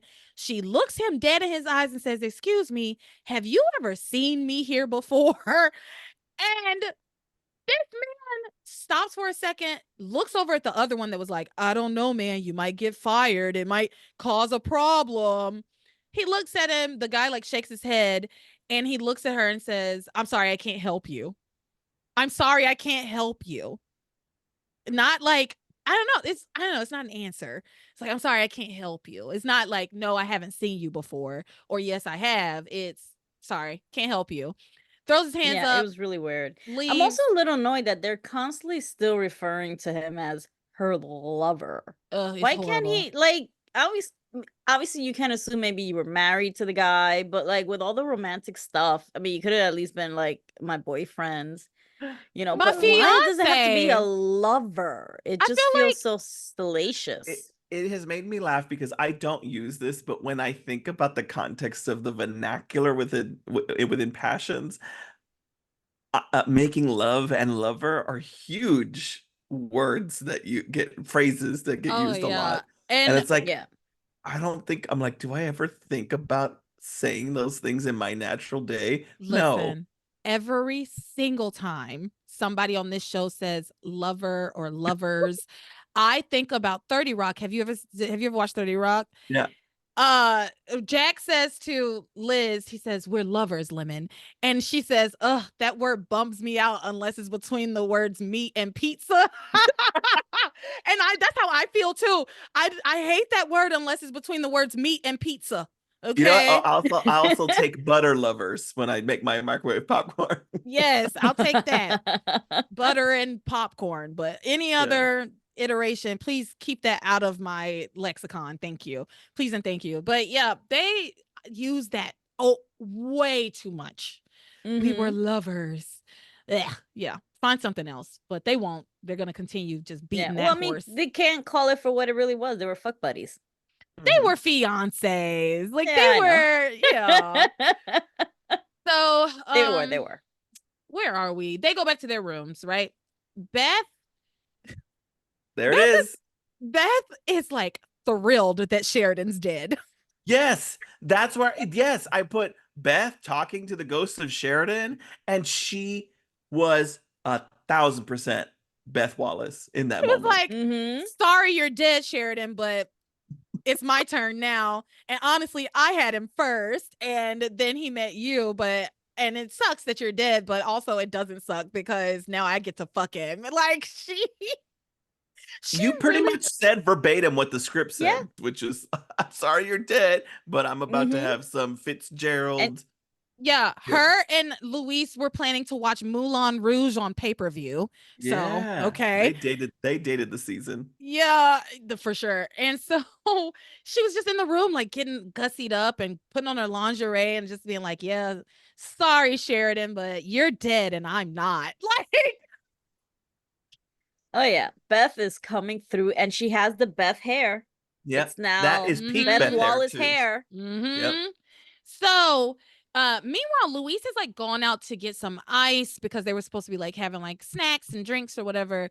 And he notices, of course, while he's getting ice, Sheridan and Diana and Brian are like in the hallway behind him. Like literally we get a scene where we see Luis and we see the two of them directly behind him. And then they go into their room. He comes out into the hallway, notices that Sheridan's scarf is like hanging out of the door. And so he's like, he just stands there for a while. He's like, a lady's scarf. I wonder if they know it's in the door. Maybe I should warn them, let them know. So he stands there contemplating that for a while before he knocks. For some reason, Sheridan like is coughing like she has COVID. I don't know why she's sick all of a sudden. She I is sick thought all I of a missed. sudden. I thought I missed something. I thought she mentioned at dinner that she wasn't feeling well or something. Yeah. She's got COVID Yeah, I don't think in they 2001. said that. She's with the patient scarf zero. on the door, but with the scarf on the door, like, Luis, did you maybe not go to college and know that's a signal you're not supposed to interrupt if you see a scarf on the door? Don't come a knocking. And he literally knocks. Yeah. So while he is having his little thing with the scarf, Antonio has like gone out to the balcony and Beth has gone out to her balcony. She looks over, sees like the back of him and is like, what are you doing over there? He turns around, she says, Antonio, and he's like, Beth. I was shocked. Yeah, and I was excited. I'm like, oh my God, we're finally getting something revealed. Someone is gonna find out. Yeah, we get a little something. We do get that. You know what? They had to give us something. They had to give us something. Is they were gonna do this whole rigmarole again? Yeah, it's already ridiculous. It's already so absurd and so infuriating. They had to at least give us the Antonio Luis reveal that that the two of them learned that they're together. So they're there, and that Beth saw Antonio, and it wasn't just Luis and Antonio, and they could keep a secret. No, we finally see someone else see Antonio. Yeah. So they have a little conversation where Beth explains why she's there and that she's there with Luis. Antonio begs her not to tell Luis that he's in the room next door. He's like, he doesn't want to see me. He hates me. He'll never want to see me. You'll just ruin it. You'll ruin your trip, and I don't want you to do that. It's so stupid, but whatever. It's dumb. It's whatever. But Beth makes the correct decision, and she's like, I can't keep this from Luis. Like, yeah, because at first I thought she was gonna keep it from him, and I was like, girl, that's the dumbest thing you could possibly do if you're trying to get back with him, right? Like, start keeping secrets from him. Like, and I didn't know this, but it does sound like she knew about Pilar saying, like, if you ever like don't keep him away from me. Did she know that as well? It sounded like she made it sound like she knew that Pilar. Luis says to her later, they have like a conversation where he tells her like, oh, my own brother. Yeah, I promised to my mom that if I saw my brother again, I would bring him back. So he comes back to the room. Beth does a little hemming and hawing, but eventually she tells him Antonio's in the room next door. He goes and knocks on the door. Oh, actually, let's talk about what he does before he goes back to the room next door. He was there with a scarf. He was there with a scarf. I didn't talk about that. He knocks on the door. Sheridan like barely opens it, right? Like does the little crack thing that you do in New York City if somebody's knocking at your door and you're like, who the fuck is who is Yeah. this, right? She like cracks the door. He's like, your scarf was out here, and she's like, I'm sorry, thank you. She's like using this weird voice because all of a sudden she's very sick. Yeah. Yeah. And when she reaches to get the scarf, they static shock each other, and Mhm. and so they note that for whatever. It's like, oh, I never felt a shock so strong before, whatever. So he goes back to the room, explains to Beth that what just happened. Beth explains to him what just happened to her, and he's like, my brother is here next door, and then he goes back and knocks on the door, and that is where we ended with them this week. But I will say Louise and Sheridan have a full-on conversation, but her Yes. raspy voice of her But sickness. remember, then there was a whole commotion outside with the like. Is this supposed to be a luxury hotel? Why is there so much noise and commotion going on? Y'all, what did my note says? Sheridan scarf and conga line nonsense. I don't know what that was. Yeah, he got pulled away in That's a what it conga was. line. That's He got exactly pulled what it was. away. He got It pulled was away so in a stupid. conga line. It was It was basically dumb. Sheridan, like, because we were all sitting there at home going, how does he not know that that's Sheridan's voice? But she had a rasp to it, and then all of a Yeah. sudden it got crazy in the hallway, so now he couldn't hear. So all of that to make us believe that he would not have known that that was Sheridan on the Yeah. other side of that door. What the hell kind of hotel is having conga lines in the middle of the hallways in the middle of the night? Like, I would not And want to just stay there. pulling guests onto this conga line. A Yeah. bunch of teenagers. They look like Yep. teenagers. Yeah. So that's basically at one point Antonio tells Diana that his brother is in the room next door, and she's like, your brother's next door, you have to go talk to him, and he's like, no, I'm not gonna do it. And she's like, well, if you're not gonna do it, I'm gonna call the room. So she calls the room, ring ring ring ring ring ring. He never picks up, right?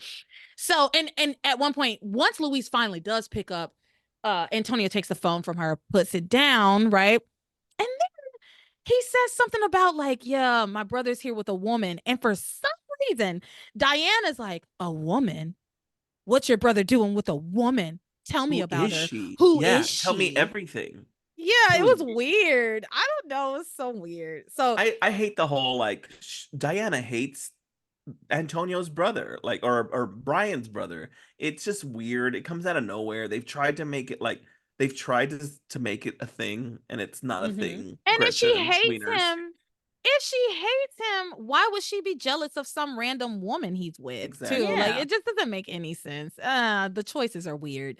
So that's it. We did a long one today, but it was fun. I had a good time, y'all. I think it's a Yes. good season opener. That's why it's at the Yep. length it is. We had things to Yeah. say. Yeah, we had a Yep. lot to say, a lot to catch up on, and I had a good time. So thank you both for being here. Eric, where can the people find you online? I am Mr. Eric Veda on everything. All right. And Maria, what about you? You can find me on the Discord. You can find her on the Discord. So go to patreon.com/passionspodcast and sign up for whatever tier you find agreeable, and come out to the Discord and fight with Maria about not Rebecca, fight with Maria about Gwen. All right. So, and you can find me on social media. Just search Passions Podcast. And with that, you are my passion for life.